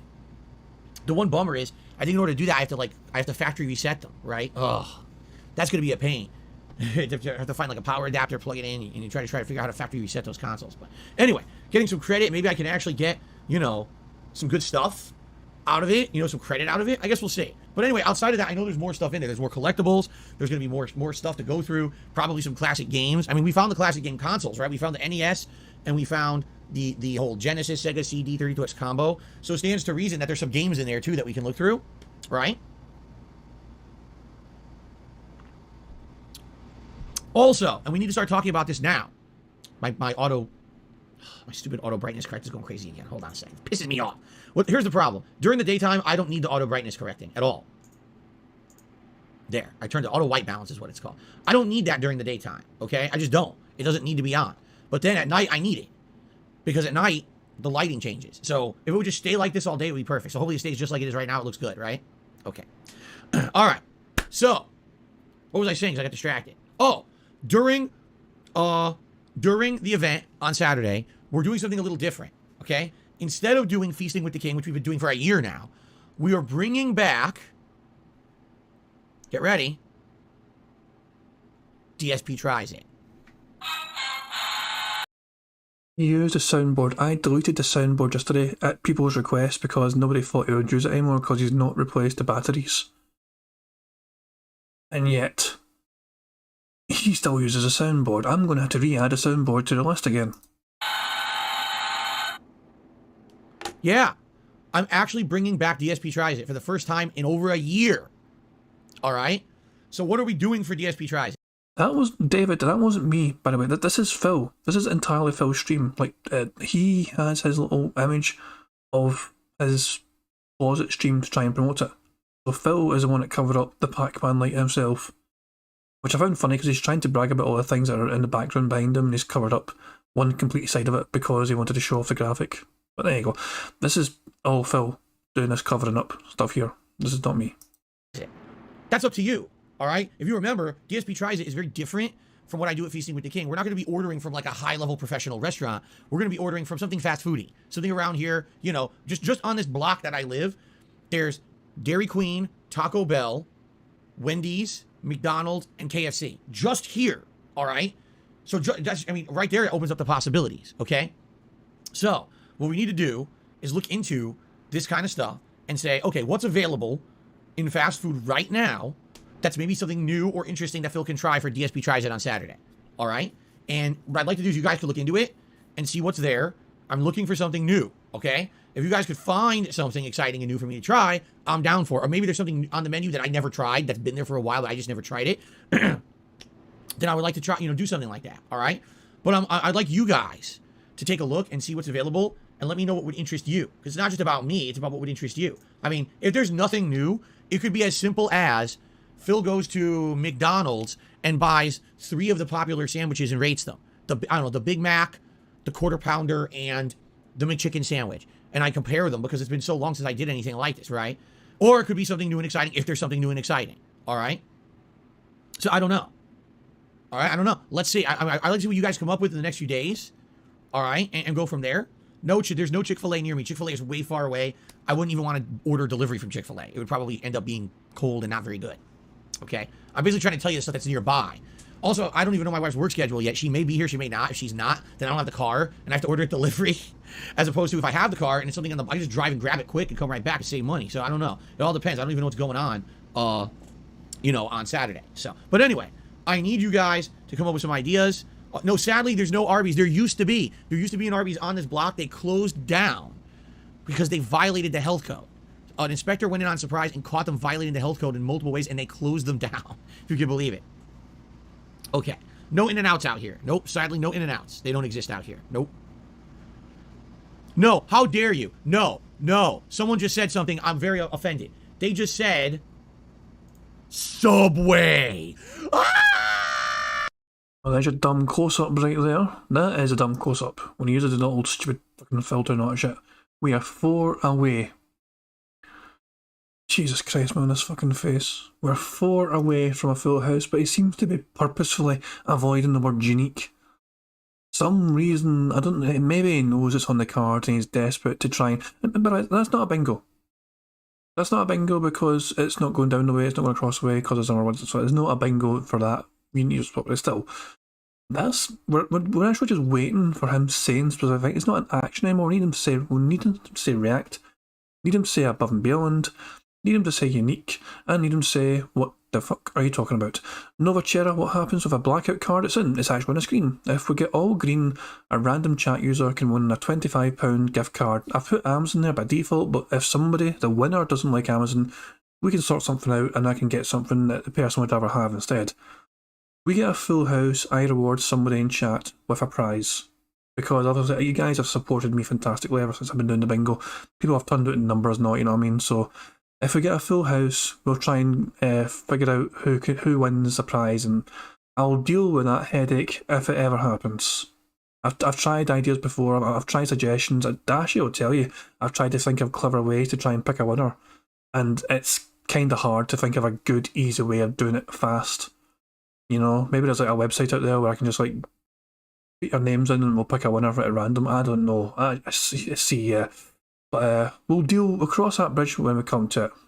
But yeah, as I say, I would love to get something back to you guys. I would love as well to have an easy way to pick a winner, because I'd love to do it live as well. But we'll see what happens. The ghost of Subway haunts me. Subway. No, I don't want to do Subway. I seriously don't want to do Subway. Please, no Subway. Don't do that to me, man. Anything but Subway. I will eat the nastiest shit before I eat Subway. Subway is like the lowest level of terrible, disgusting, vile, flavorless, overpriced yoga mat food. And I mean that because they used to have yoga mat ingredients in their bread. Dude, please no. Ugh. Please no, don't do that. Anyway, so you guys take a look. Oh God, and now Subway has their new stupid Subway series menu. Oh no, I don't want it. No.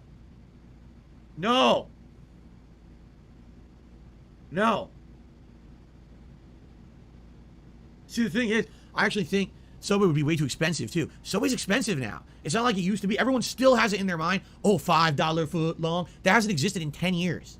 They have 1 foot long sandwich a day that's $5, and it's shit. It's usually like turkey. Oh, what a deal. Turkey. $5 foot long today, huh? Just turkey. Oh, okay. Yeah, they're not good anymore. Anyway, you guys think of some ideas, all right? We got a few days to brainstorm.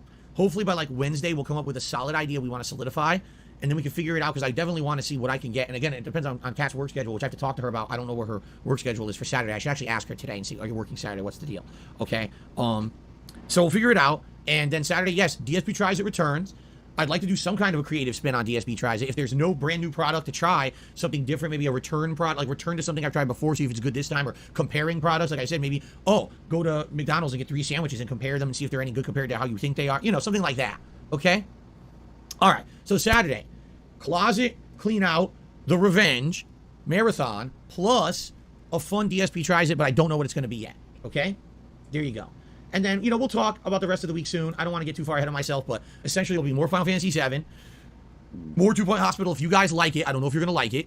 If you don't like it or whatever, we can always do something different. There's tons of games right now on Game Pass or PlayStation Plus Premium where we can do playthroughs until the new stuff comes out later in the month. You know what's funny? Someone posted up a comment on one of my videos last night, and they said, so Phil, you plan on spending any money on new games this month? Because all you're doing is Game Pass and PlayStation Plus stuff. And I'm like, what new games?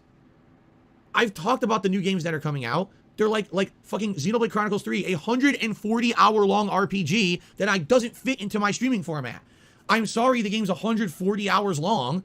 I can't play it. I'll be playing it till fucking 2023. Like, what do you want from me, right? But people are like they're holding it against me. It's my fault. What are you talking about? If there were new games, I'd be buying and playing them right now. There's nothing to play. So why are you holding? I don't get it. Why are you holding it against me like I did something wrong? I don't know. Ali Corney says, are there any fast food places unique to the West Coast? I'm on the East. I'd like to see stuff I can't get out here. The one place out here that I see all over the place that I never saw on the East Coast, Jack in the Box. That's the one place that seems to stand out. Or Dairy Queen. When I was on the East Coast, the few Dairy Queens there were only did ice cream. They didn't do food. Here, they all do food, like the burgers, the hot dogs, the fries. They didn't do that on the East Coast. They do that out here. So that would be like the two changes. I see Jack. Apparently, he said unique. I actually want to rewind that just to make sure. I messed it all together as well, but hang on. 2023. Like, what do you want from me, right? But people are like they're holding it against me. It's my fault. What are you talking about? If there were new games, I'd be buying and playing them. Oh, actually, it's true. What are you talking about? What did it say before the stream that I would accept? What are you talking about? That's two. So right now, there's nothing to play. So why are you holding? I don't get it. Why are you holding it against me like I did something wrong? I don't know. When did it say unique? Was it before the sip or after the sip? Ali Corney says, are there any fast food places unique to the West Coast? Oh, yeah, that's right. He said it there. Okay, that's true then. All right, we'll tick that, and we'll tick that, and that is like, that's like 3 bingos right there. Actually, is it? Yeah, it's 3 bingos. So, hang on. Bear with me, I've got to play the horn 3 times, you know, because I've got 3 different bingos there. 1 bingo. 2 bingo, ha ha ha. Sometimes it's 4. It's 3 bingos, surely, because we had what the fuck are you talking about, which completes the top row. Then we got unique, which completed the second row, and the unique also completed the middle column. That's 3. It's 3 bingos. There's no point. I'm not going to do an extra 4 bloody horns just because somebody tries to confuse me with numbers. I've got 5 fingers in one hand. I can count, okay? There we go. When you're 2 away from getting a full house, this could be it. I'm on the East. I'd like to see stuff I can't get out here. The one place out here that I see all over the place that I never saw on the East Coast, Jack in the Box. That's the one place that seems to stand out. Or Dairy Queen. When I was on the East Coast, the few Dairy Queens there were only did ice cream. They didn't do food. Here, they all do food, like the burgers, the hot dogs, the fries. They didn't do that on the East Coast. They do that out here. So that would be like the two changes. I see Jack in the Box doesn't even exist on the East Coast. And Dairy Queen doing their food. Those are the two things. Sadly, here we don't have In-N-Out. We don't have Carl's Jr. We don't have those things that are like California-centric. They don't have them in Washington. Yeah. Okay. So let's get some ideas for Saturday and we'll go from there. All right, guys. What I would like to do is some news stories. Okay? So, yesterday... Well, hold on a second. Because I think I had a 4th news story, but maybe I'm misremembering. Let me double check this. Nope. I was wrong. I've only got... okay. So... I gotta delete all these things later. Okay. So... 3 big news stories actually came out of EVO Finals last night. Let's talk about them in order that they were announced. Announcement number 1. For the first time in 20 years, there's going to be a new game in the Fatal Fury franchise. The last major game that came out of Fatal Fury was called Garou, Mark of the Wolves, and it came out in the early 2000s, and it was the SNK version of Street Fighter 3. If you remember, Street Fighter 3, when it came out, completely changed the game when it came to Street Fighter with the parry system, and with very detailed hand-drawn graphics, okay? Very different from the Street Fighters of the past. A lot of people liked it, some people didn't. Now, Street Fighter 3 went through 3 iterations before it kind of got it right with Street Fighter 3 Third Strike. Well, SNK wanted to do their own thing with the Fatal Fury franchise, so they came out with this game, Garou Mark of the Wolves. Instead of parrying, which is tapping forward on the joystick, this game had what was called just defending, which meant blocking perfectly timed on reaction. All right? It was very interesting. And actually, this system was converted for Capcom vs. SNK 2 in the early 2000s. But outside of this game, SNK has retired the Fatal Fury franchise and focused solely on the King of Fighters games. Okay? It was announced yesterday at EVO. They have greenlit basically Garou 2. So there will be a Mark of the Wolves 2 game or whatever coming out. It's in development as of now. It was greenlit fully, and a budget will be put into it. It's actually going to be made. Now, this is both exciting and not, and let me explain why. I'm excited for there to be more fighting games in the mix. I really am. I want more fighting games in the mix. I like 2D fighters, and that's exactly what this is. This isn't a 3D plane fighter. It's a 2D fighter in the same vein as the King of Fighters or Street Fighter or Mortal Kombat. So that excites me. But I was very disappointed with King of Fighters 15 this year. Once I started to see what that game was, literally the entire game is do a bunch of little hops to land one hit, which then leads to an insanely high damage, unscaled combo. Wash, rinse, and repeat. It was literally garbage gameplay. It was like, this is not supposed to be what a fighting game is. It shouldn't be based on one mistake or one piece of luck, end of game. And that's literally what King of Fighters 15 is. At a competitive level, it sucks, okay? And I would hope that since this will be a totally different franchise from King of Fighters, it'll play differently. If this plays more like Street Fighter, I would love it, all right? But we don't know. We have zero information about it besides this screen, all right? This is all we see right now. So let's hope for the best, and let's hope that if SNK is actually going to be doing a new franchise, reviving Garou, great. Let's hope that it's good. For me, the more the better, and it gives them an opportunity to diversify. Now they can't disappoint their King of Fighters audience if they make something that doesn't play like King of Fighters. So let's see what happens with this, okay? So that was news story number 1. News story number 2 is the biggest tease in history of fighting games. So Harada, the person who is in charge creatively of Tekken, is at EVO. He says he has an announcement at the end of the Tekken finals, and he walks on stage and presents like a 10-second teaser clip.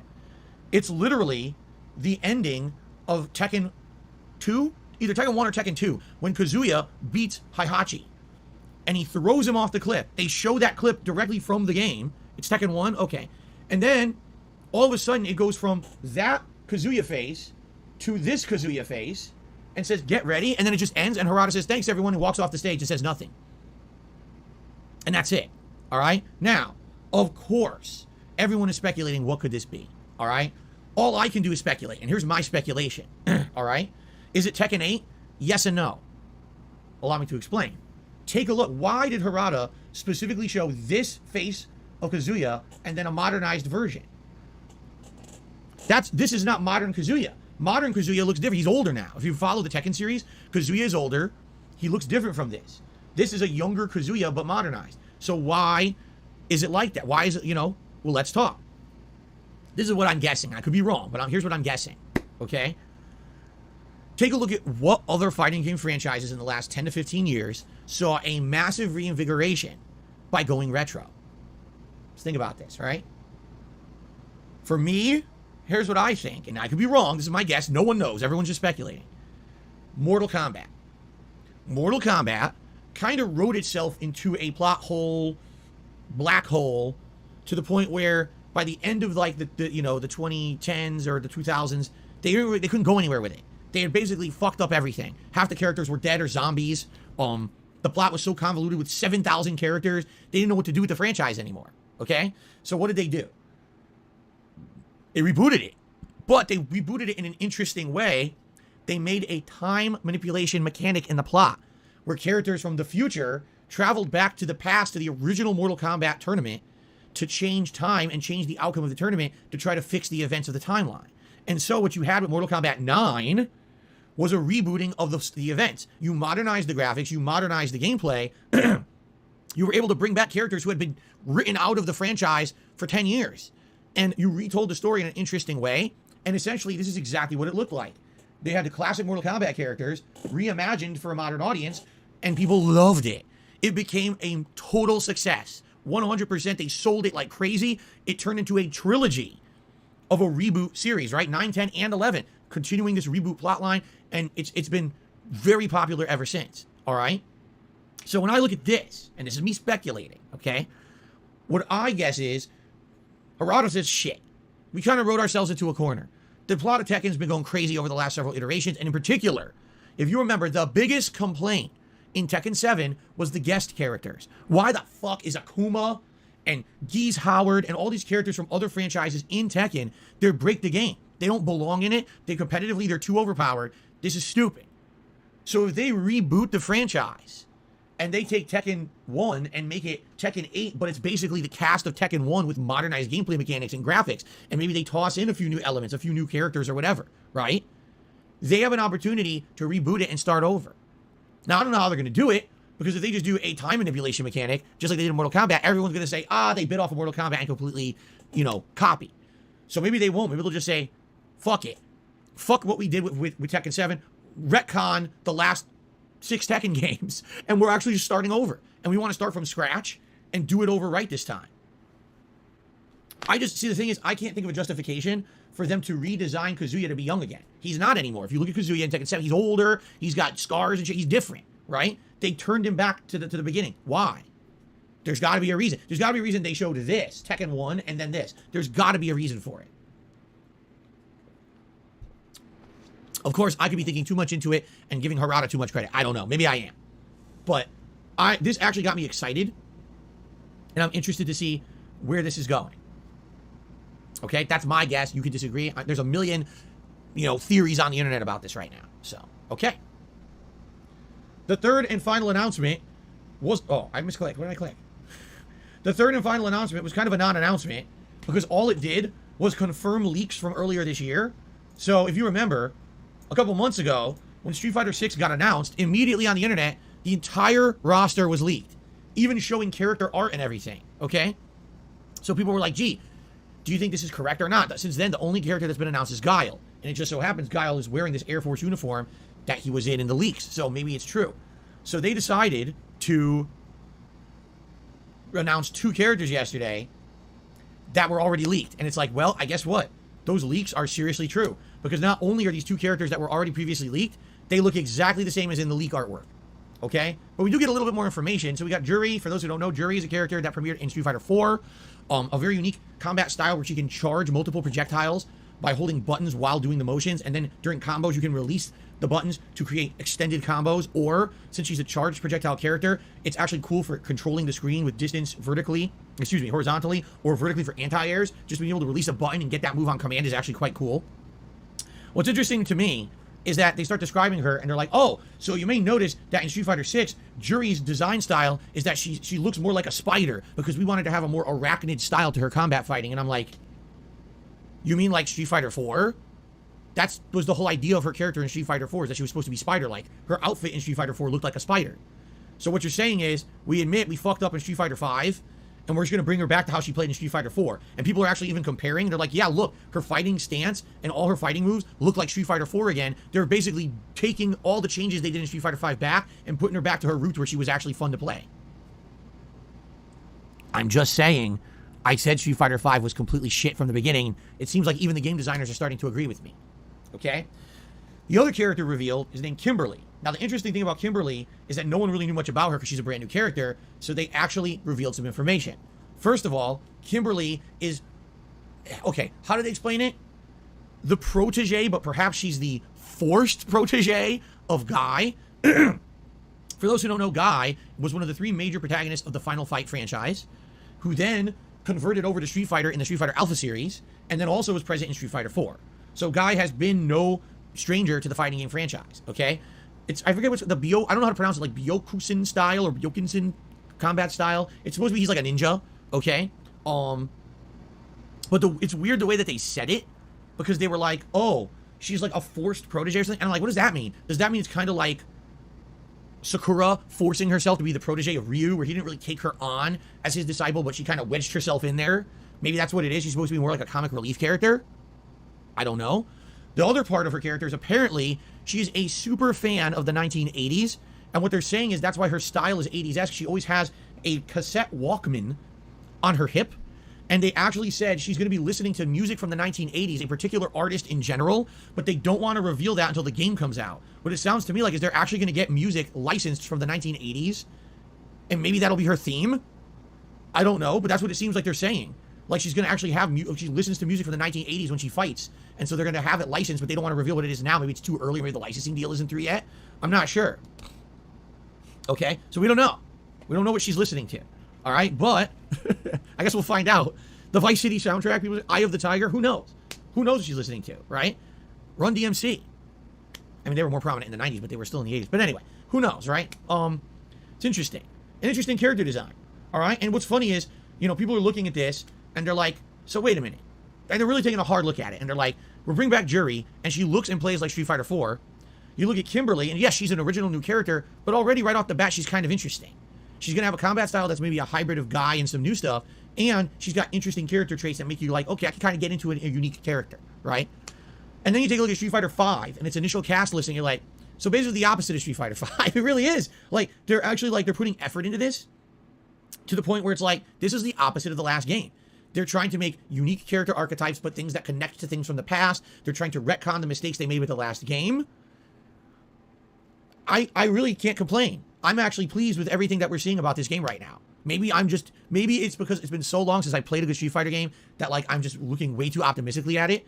But so far, everything I'm seeing about the game looks good to me. And maybe I'm just getting my hopes up and I'm going to be disappointed. It's hard for me to even like positively talk about Street Fighter after having 7 years of negative shit with Street Fighter V. But you know what I'm saying? Like, it could be good. I guess we'll find out. All right. But anyway, we'll see. This looks good to me. This is a good start. Although it kind of sucks because now we kind of know. We already know everyone in the game. It was leaked, which is fine. I just hope that it's not like no surprise. I would like some surprises. I would like something interesting to happen between now and the release of the game rather than, okay, a slow leak of all the information you already know. That would suck. So I hope there's more interesting stuff coming. Okay? Okay. Awesome. So there you go. I'm feeling positive about Street Fighter 6. I can't wait for more information about it. There you go. All right. So guys, that's what I got for game news today. Let's do shout-outs. Let's start off on the YouTube side of things.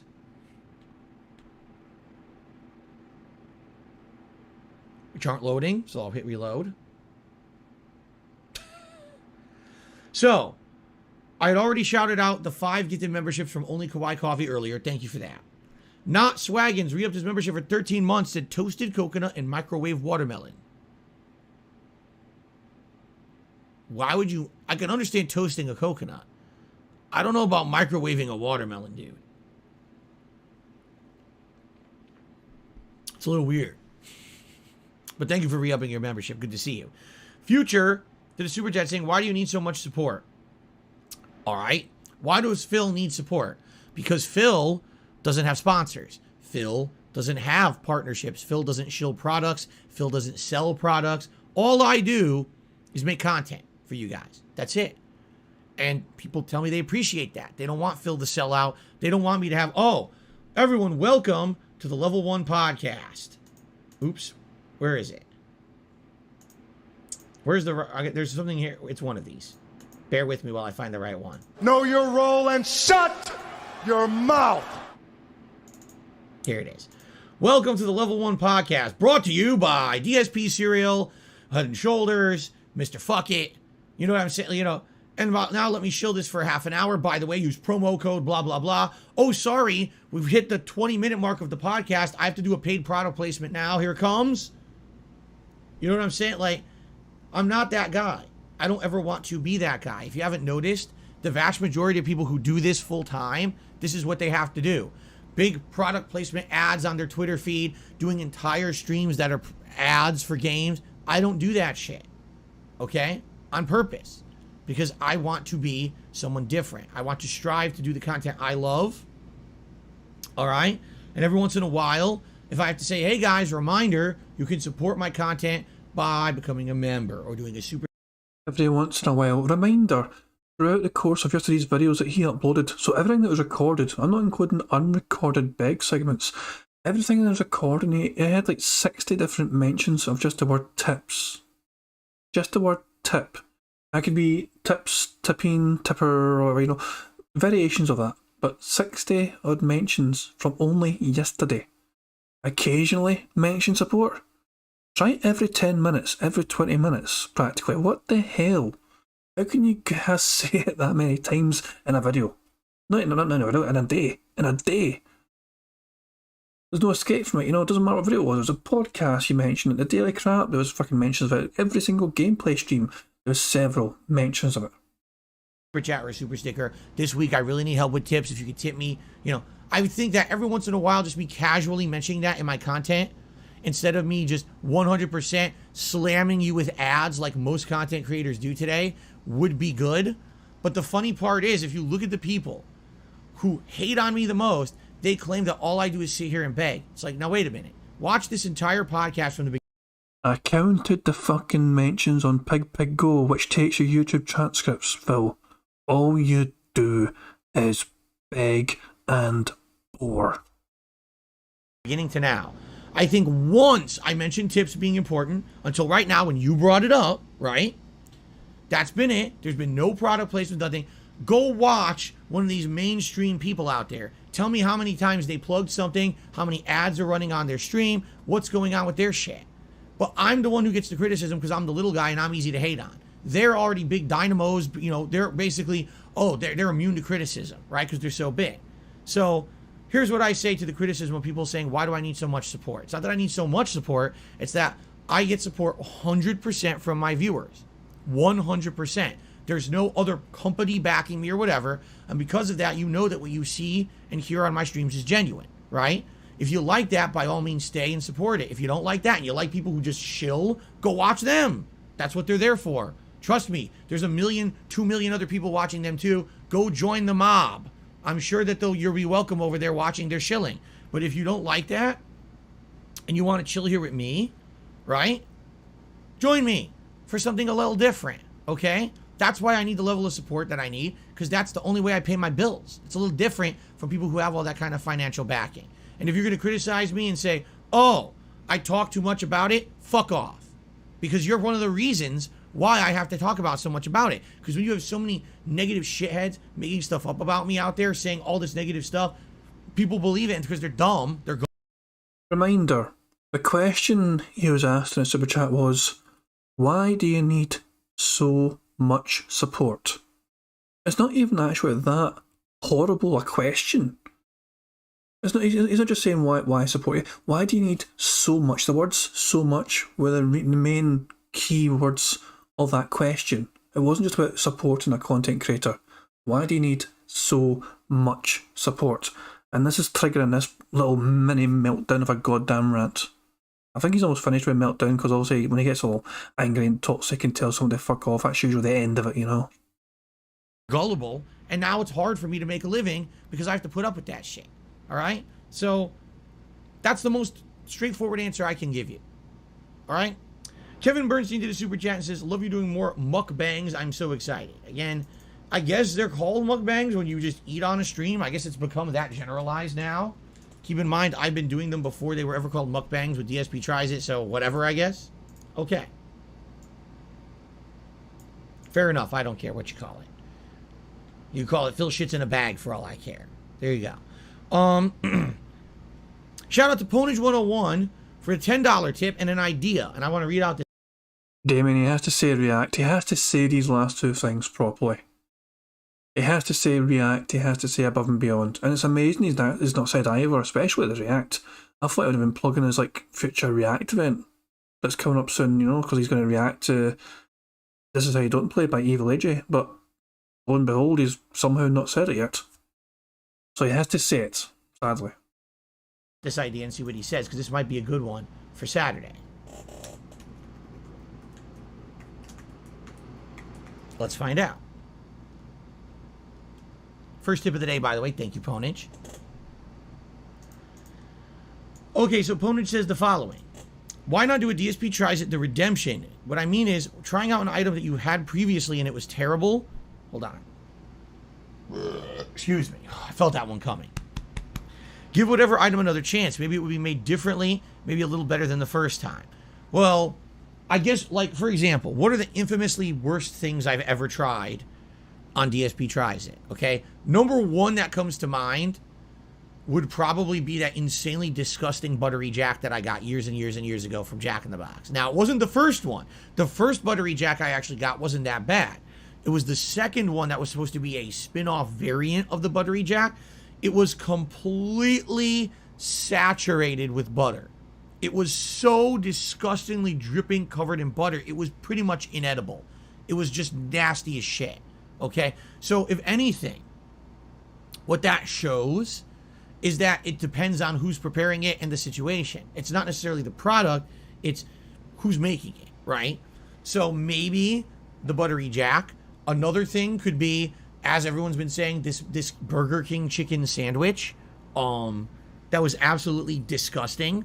and so saturated with not only just one, two sauces. There was a hot sauce that was like orangish red, and then there was this weird gooey yellowish sauce. I don't know what the fuck that was supposed to be, but they just completely doused it in so much sauce. The entire bun was soggy and soaked in it, and they gave me one napkin in the bag. How the fuck do I eat that in my car? Right? It was absolutely disgusting. Tacozilla says, was it the cheddar onion buttery jack burger? I don't remember. I know it was, originally they had the original buttery jack. I tried it and it wasn't half bad. It was okay. And then there was another one months later that I tried that was disgusting. Okay? But here's the thing, all right? That buttery jack, pretty much I could probably just try the original. They don't have all those spin-offs like they used to have. I think they retained the original and that's it. So if you guys want to see like the redemption run of the buttery jack, we could do that. But it might be good. The original buttery jack actually was good, right? The chicken sandwich at Burger King, I mean, yeah, I could order it again. It's expensive as fuck. And by the way, I will say this. Burger King, I've noticed, because I have looked it up on delivery apps, for some odd reason, Burger King has one of the biggest fucking markups of any restaurant. I'm going to give you an example right now, okay? Burger King. I'm going to look it up right now. Well, it's no wonder you don't have any friends. Where do you hear this? When you hear these prices, okay? Here it is. The spicy chicken sandwich. That's what it's called, right? Let me find just the sandwich because that was the meal.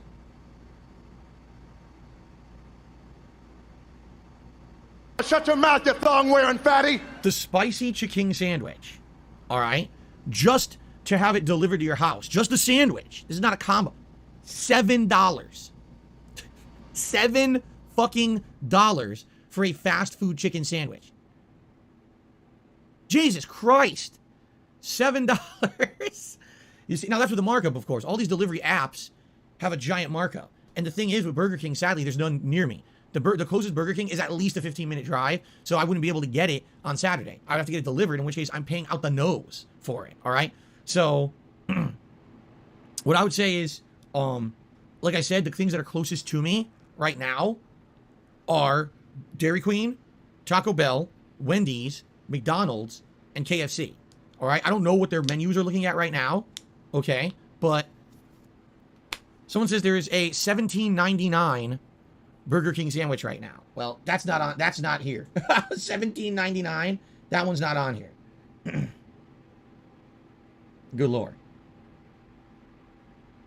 No exaggeration. Most of the combos at Burger King for delivery are $14. Yes. $14 fucking dollars. That's what I mean. You go there in person, it's probably like $9, $10. So the markups are tremendous for this kind of stuff. Okay. All right, anyway. We got a few days to figure this out. But anyway, yeah, I would consider redoing something. If you guys have ideas of the things that I've done that are gross. The other grossest thing, outside of the buttery jack, the second most grossest thing I can think of was back in Connecticut, that fucking Pizza Hut pizza that was pools of cheese and grease. They called it the, like, you know how they do stuffed crust? But instead of it being closed, it was like opened. So there was a cheese pool at the edge of every slice, and then there's coagulated grease sitting on top of it. It was so disgusting. God, oh. It hurts me just to think about it. It does. Anyway, let's continue. Galaxicade has tipped me $5. Said, please make your triumphant return to pro fighting games and Street Fighter 6. Show noobs at Evo how a real pro plays. I will reiterate exactly what I said when we were all getting hyped for Street Fighter 5 7 years ago. How many people remember that? Probably not many of you. But 7 years ago, the same exact things were happening. People were getting hyped for Street Fighter 5 or whatever. And people said, Phil, will you get into Street Fighter 5? Will you try to play it competitively? Will you go to tournaments? And I said the following. I said, listen, right now, with Street Fighter 4, with the way that the game developed over time, I got turned off. You know, first half of Street Fighter 4 I liked, and then there were so many versions, so many balance changes. By the end, I didn't like the game, okay? And I said, listen, if there's something going on in Street Fighter 5, and I play it, and I end up liking it long-term, maybe I would consider it, right? Let me pause this for a second, because I want you to see something on full screen. Somebody super chatted in here, and I think it's kind of interesting. So, read back the reading one, sorry. Jason Spiel, brother, I'm a big fan, but I come to streams for a break from reality. All the financial talk daily break the immersion for me at my times. It's just my opinion. So that's a very interesting super chat. I'm interested to see how Phil ignores it or actually deals with it and, you know, talks about it. I think it's a very interesting thing. That might set him off again. That might really set him off again. just thought I had to point that out in case it gets leaned in, we miss it, you know. Very interesting super chat there for somebody called Jason Sipple. Don't know who that is. Could be just a random person. Might be nobody. I had no idea who the hell it is. But just had to point it out to you guys because it's something that might get leaned in and Phil might not even acknowledge it. Right? What happened with Street Fighter V? The first month was a huge disaster. The game barely worked. The second month was okay. Month 3, everyone broke the fuck out of the game and found out that the whole game is laggy as fuck. So just do these abusable tactics over and over, and the game fell apart. It took over a year for them to make the netcode better so that the game didn't have insane input lag.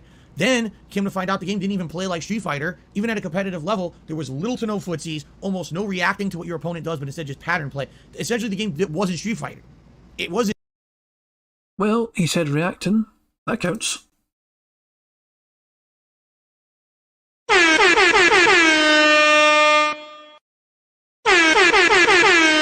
he said reacting. People are going nuts. That's a double bingo because it's diagonal as well. So it's up and down, second column, and it's also diagonal from bottom left to top right. We are one away, and if he turns on his usual kind of begging, to be fair though, he had enough for his bills. He might not say above and beyond. We are close though. We'll have to wait and see. Fingers crossed, guys. In name, but not in the way it played. I hated it, right? What's to say that with everything that we're seeing with Street Fighter 6, it could all be a smokescreen? I don't know. I would like to think they did learn from their mistakes, that the game will play more like old school Street Fighter with some modern twists. I would love nothing more than that. Seriously, I want Street Fighter 6 to be a much better game. Even if I end up never being good at it, never being competitive at it, and I just want it to be a good game, and then I can at least feel confident about talking about Street Fighter again and maybe following it. I didn't care about Street Fighter this whole last generation. I didn't want to follow it, the tournament scene, nothing. I didn't care. I hated it. So hopefully that's not the case with Street Fighter 6, you know? Okay. All right, any other shout-outs, or did we finish here? Let's see. Nope, that was it. Okay, so Bob Kerman says, if you give me a shout-out, I'll give you $50.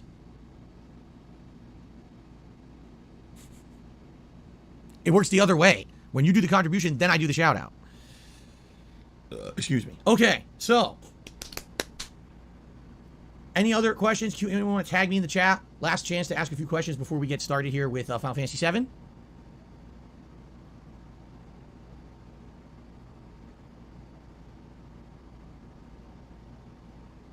Jason, thank you for the super chat. This is hilarious. He says, I come over your streams for a break from reality. All the financial talk breaks the immersion. All the financial talk. You mean when I mentioned it very briefly at the beginning of this hour-and-a-half long podcast, and I only brought it up again when a contributor asked a question about it, and I'm only bringing it up again now because you're mentioning it. Do you see a pattern here? Why do I not believe you? Person complaining about financial talk makes Phil talk about financial talk.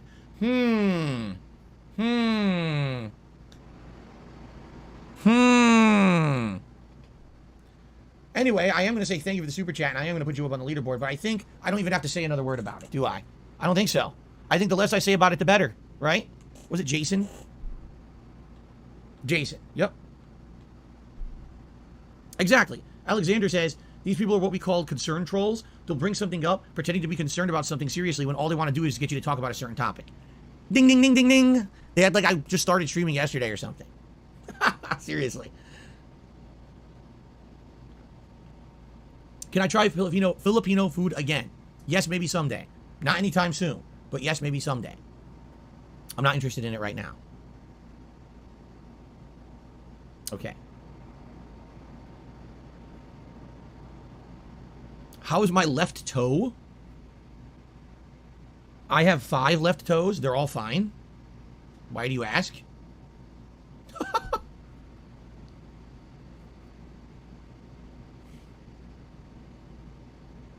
No, I'm not retrying oxtail soup. We just did that. I'm not redoing that right away. And by the way, that's not fast food. No. What's the weather? Hot.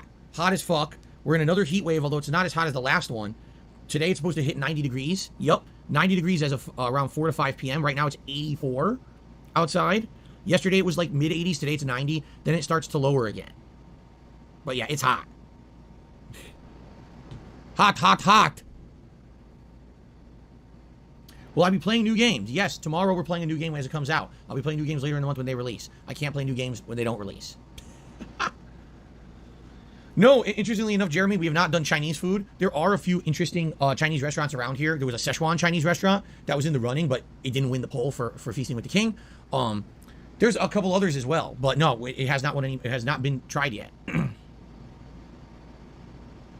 Oh, absolutely. Jackie says, do you find it easier to run now that you've been doing it for a while? Maybe health food for DSP tries it could be cool. Yeah, absolutely. And that's the thing. Like, now it's easy. When I first started doing it, it's like, oh, I got to do it. I'm going to be so sore. My legs don't even get sore anymore. I get sweaty as shit, which is exactly what I want to do. I'm trying to burn calories, get the blood flowing, you know, for circulation purposes, heart, you know, all that's good. But it's not about my legs. My legs feel great. It's more about the rest of my body now when I do it.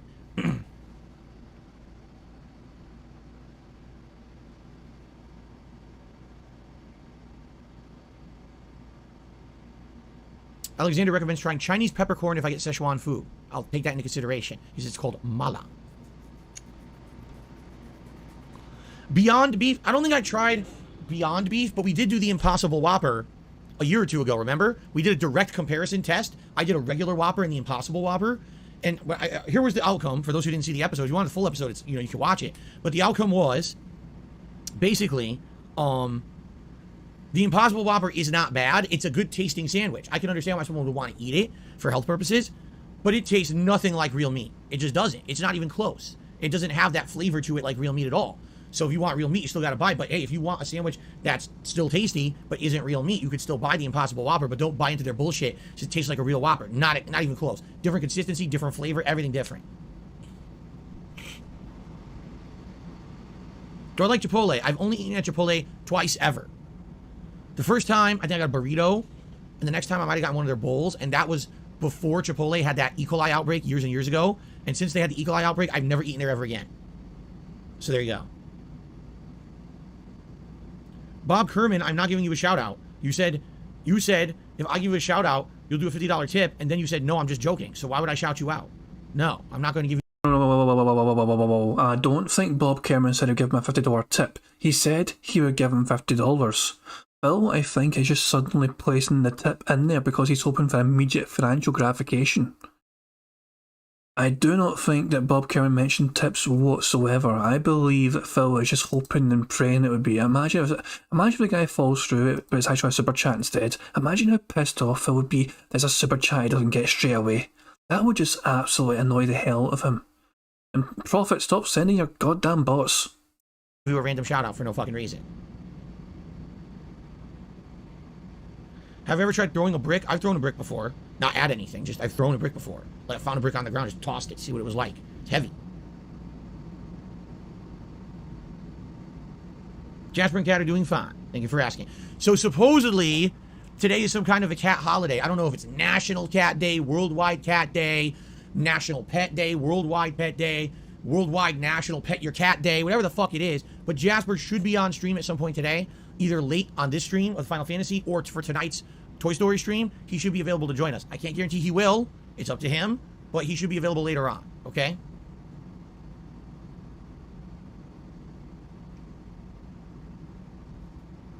Any pita places nearby? No.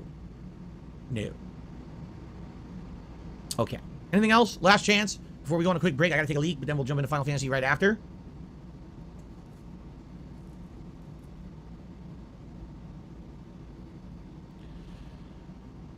Shout out, what? Bird Zapato says, can you shout out his cat Snowball? Shout out to Snowball. What's going on, Snowball? Hope you have a very meowful day. Ugh, it's terrible. It was really bad. Bruh. Would I ever try eating a spider? Like, actively try to eat it? No. Have I eaten spiders before? Probably. There's bugs in all kinds of food that we eat. Any processed foods usually have bugs in them. Extra protein's good for me. Yes, we talked about Gootecks yesterday. We don't need to talk about Gootecks again today. Lord knows giving it any more attention is not warranted. We watch yesterday's episode of the Level 1 podcast for that story. Okay.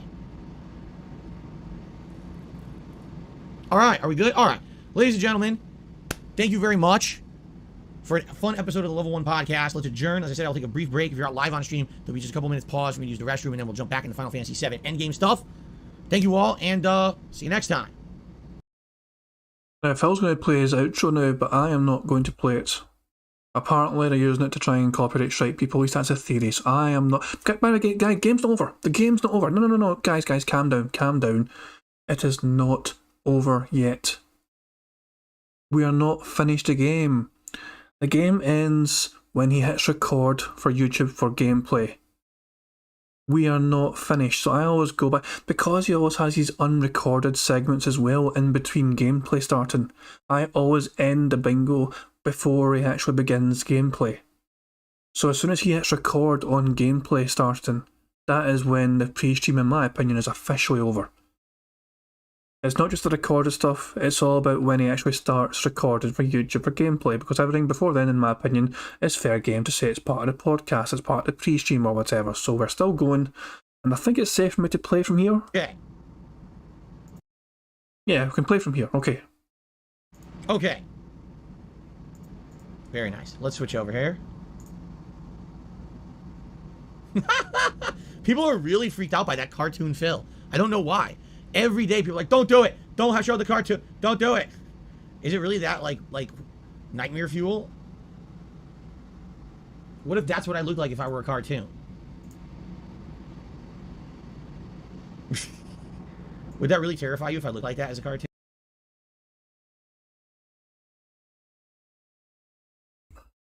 Phil said Above and Beyond yesterday, just a wee reminder, alright? And he said it on the 3rd, the 5th, and yesterday, which was the 7th. So he has said it kind of regularish, kind of, again recently, because he's been so desperate for help and especially tips. It was a gamble putting it in today, but it's something we decided at the start of the stream. This was a very late addition, putting it back on the card. And it might do us in. Damn. What, hold on. Is that centered? I guess it kind of is. I can never tell. Alright, anyway. Alright, guys, real briefly. I need to, use the restroom. Okay? Cartoon Phil has teeth on his chin. Oh, God. I gotta use it. Like I said, give me like 2-3 minutes. I'm just gonna go use the restroom quick. I'm not even gonna run an ad. I'll just mute the mic. I'll be right back. So please don't go anywhere. I'll be right back.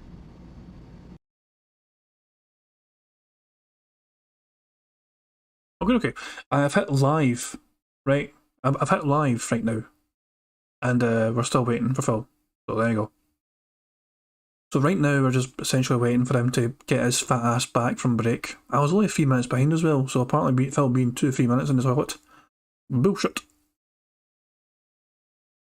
That was a lie.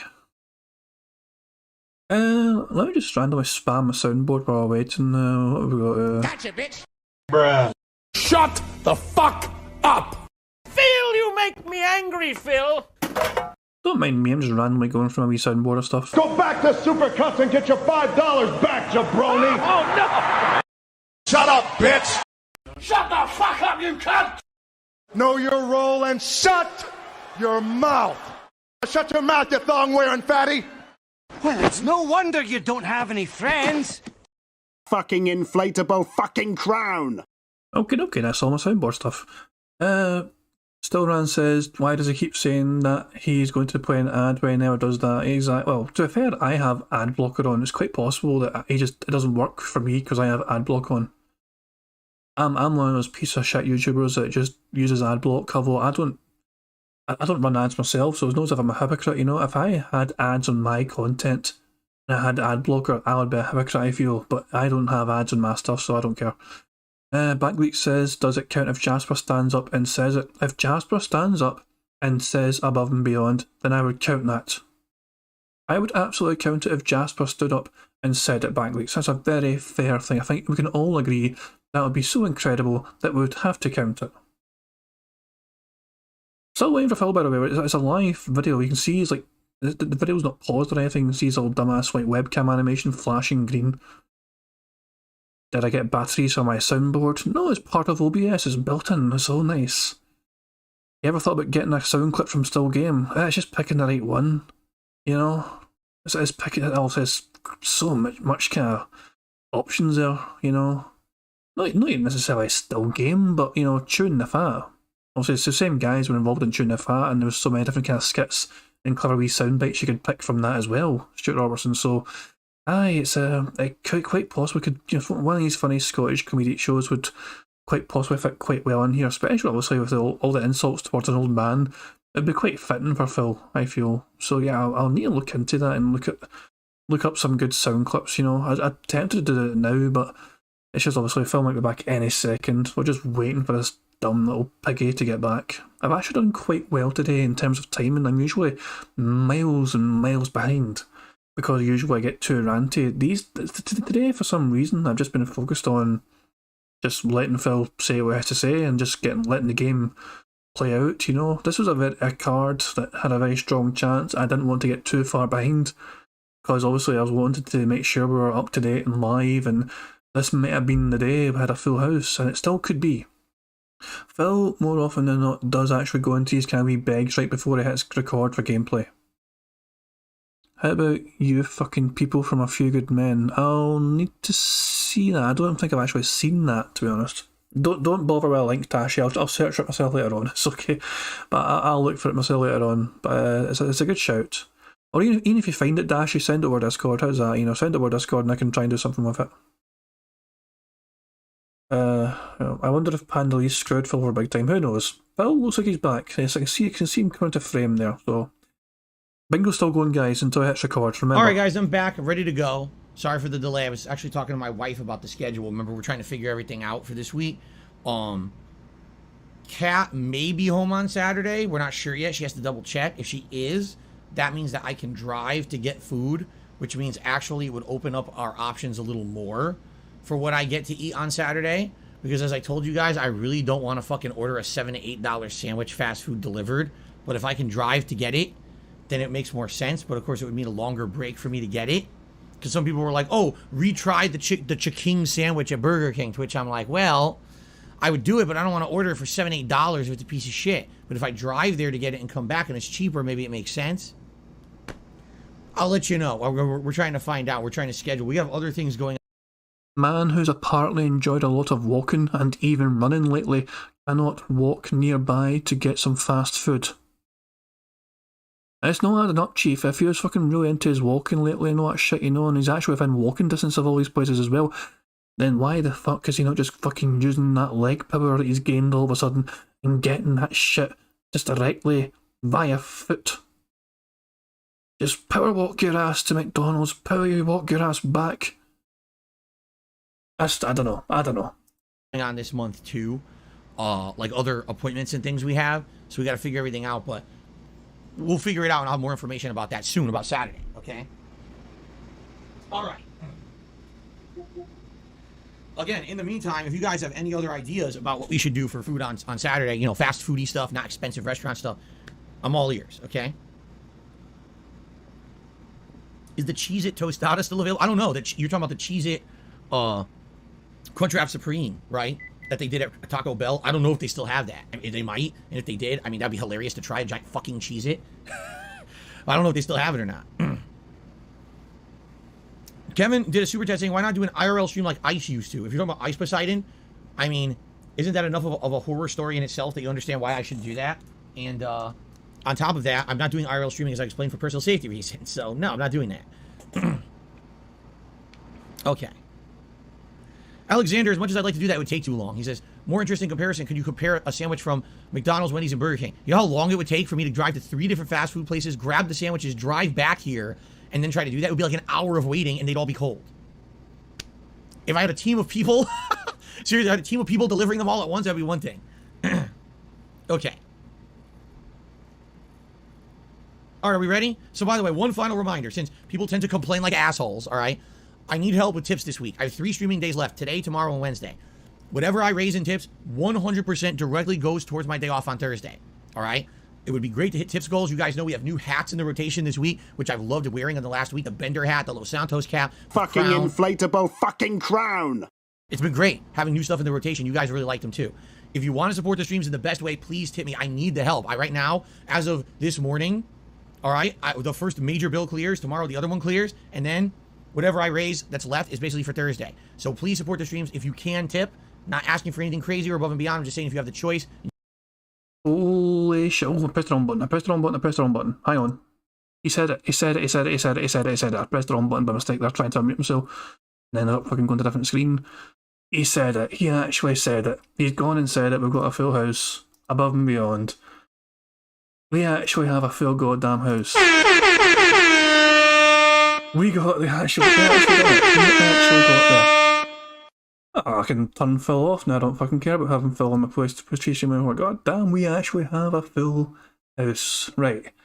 How am I going to work this? Well, first of all, let me refresh this page because I have an extension. Money, money, yeah, yeah. Oh my. Money, money, oh, money, money, yeah, yeah. Money, money. Thank you very much, Kenshiro, for super chat. It says, here's a tip, Phil. Get a job like everyone else. Good suggestion, good suggestion. Right, we actually got there. Now, so the thing is, though, somebody suggested earlier on, I think it was, who was it actually? Let me type his name, partial. I don't remember. Oh, I'm not on, fucking whatever. I thought I was on my chat, but I was on the browser still. Hang on. Somebody suggested earlier on, just give the money to charity instead, because since I don't have a way of trying to get a winner picked, but I'd rather pick a winner, you know what I'm saying? And like, okay guys, let me try and organise something here, right? Let me try and sign in to the TubeBuddy thing, for example. Right, so give me a second here. I got MRC Midnight recommended I get TubeBuddy, and that way I can actually pick a winner, but I actually have it installed. I need to sign into it and all that nonsense, so let me try and do that right now. Bear with me here. Money, yeah, yeah. Money, money, oh, money, money, yeah, yeah. Money, money. Thank you very much, D-Dog, for the super chat. He said, money, money, yeah, yeah. That's exactly. Thank you very much, guys. So, hang on. Let me... There's the bingo cards put up. So I just want to make sure I don't like reveal any details accidentally. So it's asking me to sign into TubeBuddy. I have read the things. Sign in with YouTube. Please be a very straightforward process. Please be very straightforward. Please be very straightforward. Money, yeah, yeah. Money, money, oh, money, money, yeah, yeah. Money, money. Thank you very much, Mecha FM, for a super chat. There's no message or anything, but you just said super chat. Thank you very much. I do appreciate it.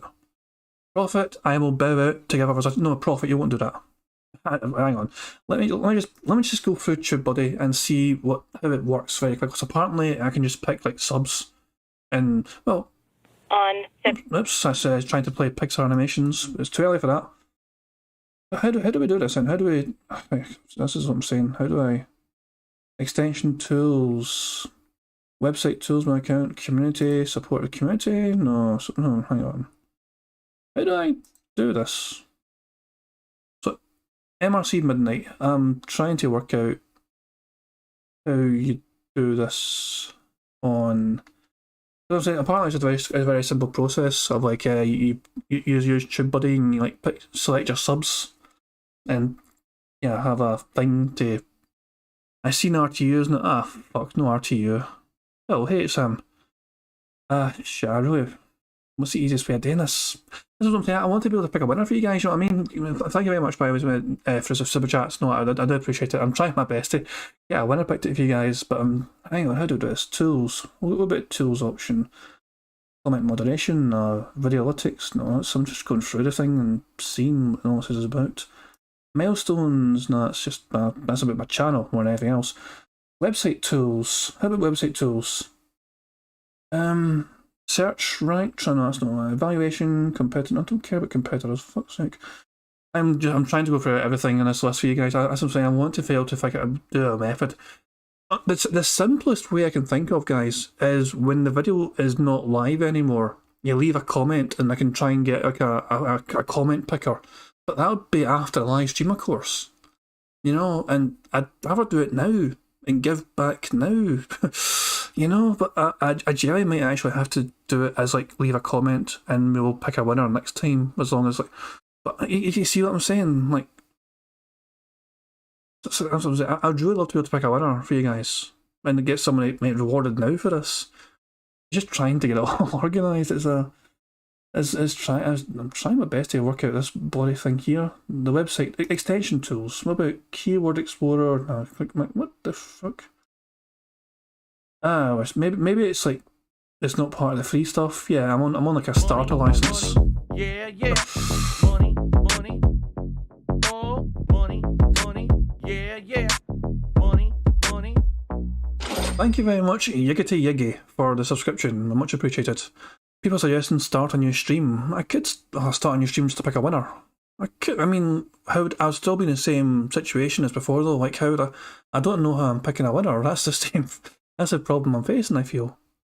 Is Dash here for this? Dashy may have bailed, I'm not sure. So sometimes Dashy does disappear right at the end because her time. You know, it's kind of, it gets like late in. Oh, Dashy's still here, cool. I know time sometimes not kind to you, Dashy, I know. How do we do this? How do I do this for you guys? How do I give back to you? I mean, hang on, let me check a couple other things. There was a website before called Comment. Whoa. Comment Picker website. Avast, not like Comment Picker website. And the site's not even working properly anyway. I was used that before briefly. Bloody hell, that was a random loud noise. Profit has a good idea apparently. What was a good idea? I might have missed it. Hey Pixar Animations, how you doing? What was Profit's idea? Select all users in chat, copy paste, use a random number generator between 1 and 138. Okay, select our, so how do I select participants in chat? Copy A. Alright. Hold on a second, I have an idea. I have an idea, kind of.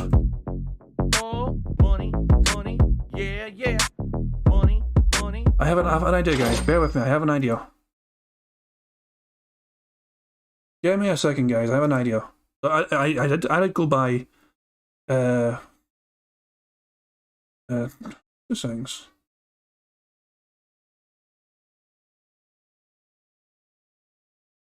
Oh, no, I'll try to, whatever, just go.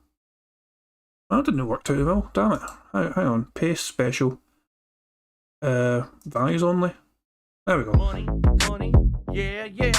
Money, oh, money, yeah, yeah. Sorry guys, I'm a wee bit all over the place. So, Error Ranger Super Chatted said, nice one all, up yours Phil, you front bum. That's a good one. Stuart Robertson sent a Super Chat, says, rest in peace Olivia Newton-John. Did Olivia Newton-John die? Seriously? Fucking me, man, I didn't realise that. That's a bit of a shame. I mean, I know she was young. Apparently Olivia Newton-John passed away. That's a real shame. I mean, I can't really name many of her movies. Obviously, the one I just knew of is obviously the one most people know of when they think of her, to be honest, is Grease, which is a classic kind of 70s movie with, or 80s movie with, you know, John Travolta. Yeah, I mean, it's a shame. That's a real shame. Guys, I have managed to do something like random number generator. Right, hang on. I want to. Right, I managed to. Hang on, how do I. Two things. Delete that row. Delete this row. How do I delete all the blank rows? Just need to manually fucking delete all the blank rows. Give me a second, guys. Bear with me, right? Bear with me here. I can remove myself as well, actually. I don't need to be fucking involved in this fucking thing. Just please be patient, guys, because I've got something in the works to try and get this, you know, organised for yous. Right, I took all the participants in the chat, okay? And I have got it on a spreadsheet, so everyone's technically next to a number already, okay? So delete the selected rows. There we go. We have 32 different names available, okay? 32 different names.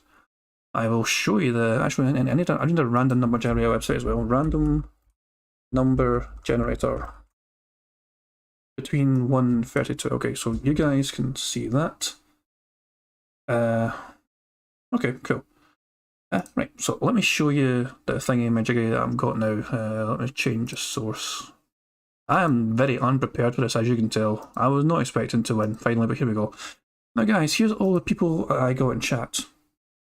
Some people want to be excluded. I feel it's a bit unfair. I think everyone should just be here if they want to be here. And I really can't be arsed to like just choose, like, oh, I need to remove this guy, then remove that guy. Like, everyone that does not want to be involved in this, say it right now. Put it that way. Brad Burning, how the hell are you not here?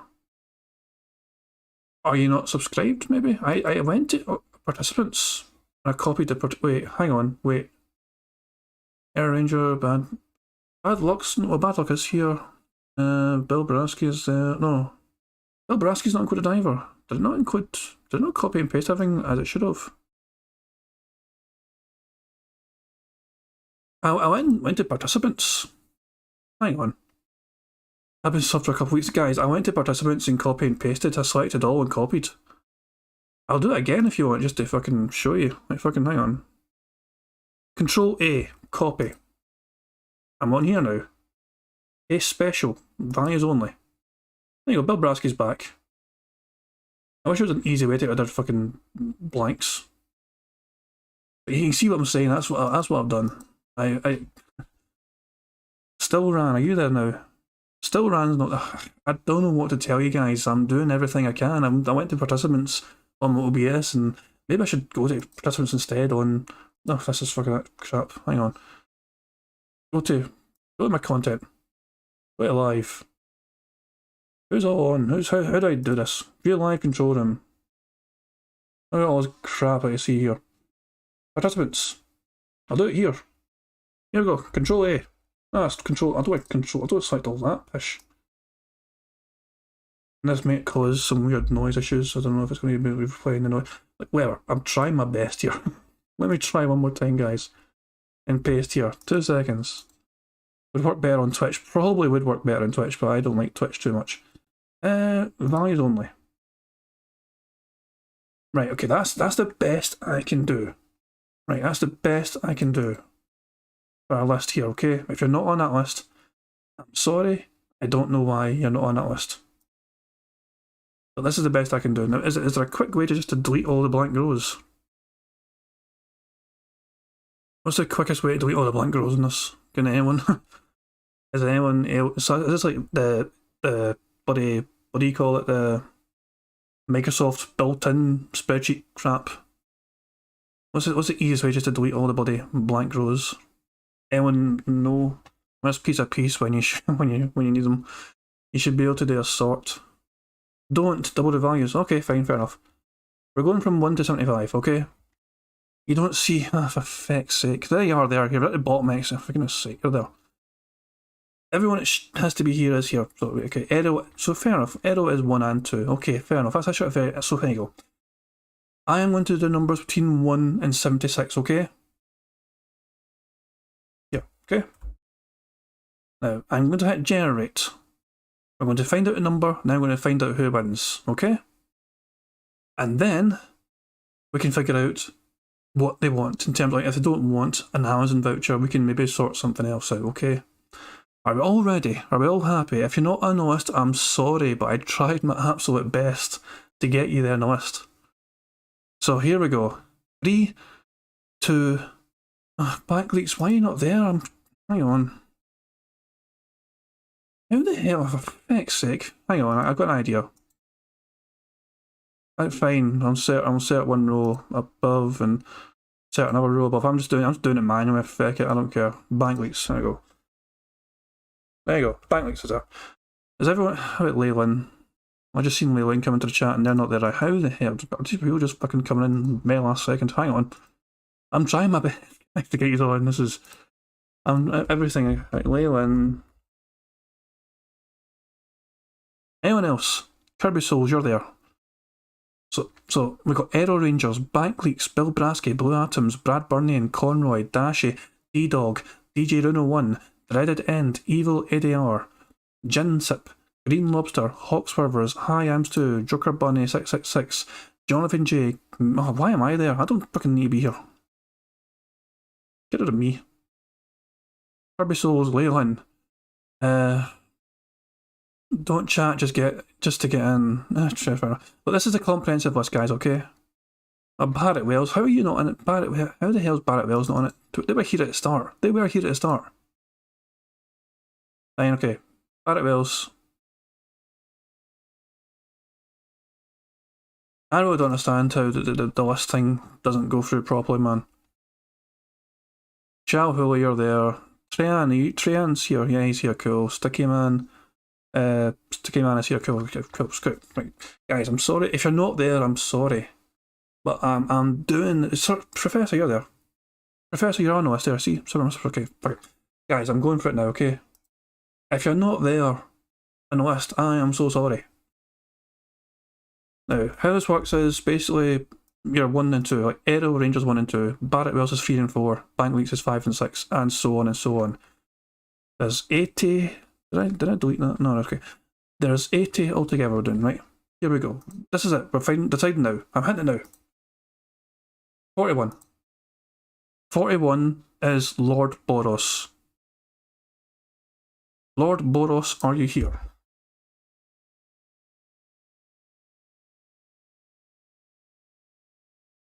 Lord Boros, you win. I am sorry, but you are the winner of, well, do you like Amazon? Your sex bots are not there for good reason, Prophet. For good reason. Cobain, we got a full card. Yeah, we got a full card. Here's a full card right here. Look at that. Full card. Right. Lord Boros. Amazon's all good, right? Lord Boros. I'm trying to think of the best way. Lord Boros, if you email me, right, I've got an, hang on. So, I have an email address, kingjadvcmp@gmail.com. If you email me, I'll get you, we'll talk and we'll get your award. I'll send it to you, okay? I see, is that an easy solution? I think that may be the easiest solution to try and get that sorted. Yeah. So here we go. Sounds good. Okay, thank you very much. So just, I'll say, I mean, I'm just trying, well, email him behind the scenes to, yeah, exactly. Are we all good? Is this the first time I've got a bingo? Leyland, this is the first time I've got a full house. Yeah, very first time. Cobain, I'm sorry, man. Cobain, you didn't realise the amount of fury I had trying. I have went through so much trying to get everyone's name included that I could at a time. I'm sorry, Cobain, I really am. But it is what it is. I'm sorry, man. Right, so Lord Boros, please send us an email. Actually, send us an email with, like, you know, just like take a print screen of your YouTube page, just so I know it's really you. I don't want somebody pretending to be you claiming your prize or anything, man. And we'll get you a wee prize thing sorted, okay, Lord Boros? As I said, I tried to make it as random and as fair as possible, okay, guys? I tried my best to make that as random and fair as possible. So, yeah, the random number generator picked 41, that was Lord Boros. And there we go, we got a winner. There's only one thing left to do, really, and that's, oh, how do we get to the, we need YouTube again, we need YouTube. Let's get YouTube going again. Right, one last thing to do. Get rid of the random number generator. We're going to end it how we always end it. Some things never change. And we're going to end this how we should always end it. With some contributions. Oh, this is new. Is this because I got Chib Buddy or whatever? This is all brand new. Not used to seeing this. Not sure if I like it or not. Money, money, yeah, money, oh, money, yeah, money. Thank you very much, Sir Toastman, for subscribing. Much appreciated.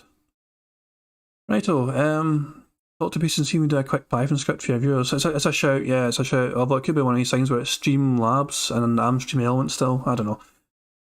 It's the first time I've ever had a winner in what months we've been doing this, since like June. So the very first time I've had a full house and we can get somebody to win a prize as well. But money, oh my. Yeah, money, oh, money, yeah, money. Thank you very much, Barrett Wells, for super chat. He said gift cards, yeah, fantastic. Right, I'm going to end things here with contributions, okay, guys? Hope you enjoyed the video, hope you enjoyed the stream. Momentous occasion, and yeah, I'll try and get Lord Boros's prize sorted out with him behind the scenes, but there we go. Let's enjoy some contributions to end things off, and thanks again for guys. Thank you again for all your help, your contributions, subscribing, keep me right in chat. We kept each other right for the bingo card. We got everything sorted in the end, and we were there for the full house. So yeah, who knows? Maybe we can make it 2 out of 2 tomorrow. Who knows? This has been King Jad. Hope you enjoyed the video. Peace out. On September 14th, a pre-authorized payment of $16.51 from PayPal.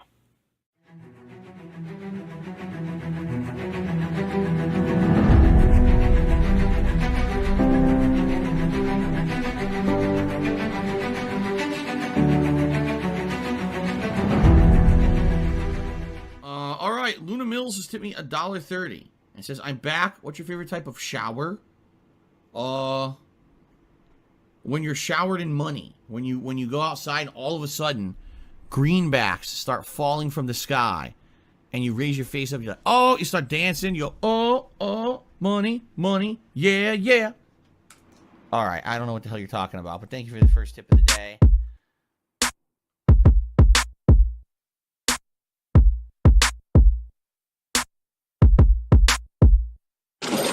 Money, money, yeah, yeah. Money, money, oh, money, money, yeah, yeah. Money, money, money, money, yeah, yeah. Money, money, oh, money, money, yeah, yeah. These contributions are mandatory. Money, money, yeah, yeah. Money, money, oh, money, money, yeah, yeah. Money, money, money, money, yeah, yeah. Money, money, oh, money, money, yeah, yeah. These contributions are mandatory.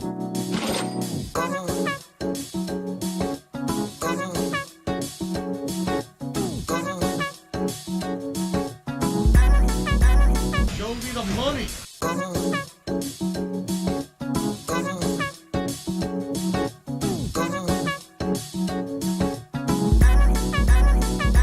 Free. Money, money, yeah, yeah. Money, money, oh, money, money, yeah, yeah. Money, money, money, money, yeah, yeah.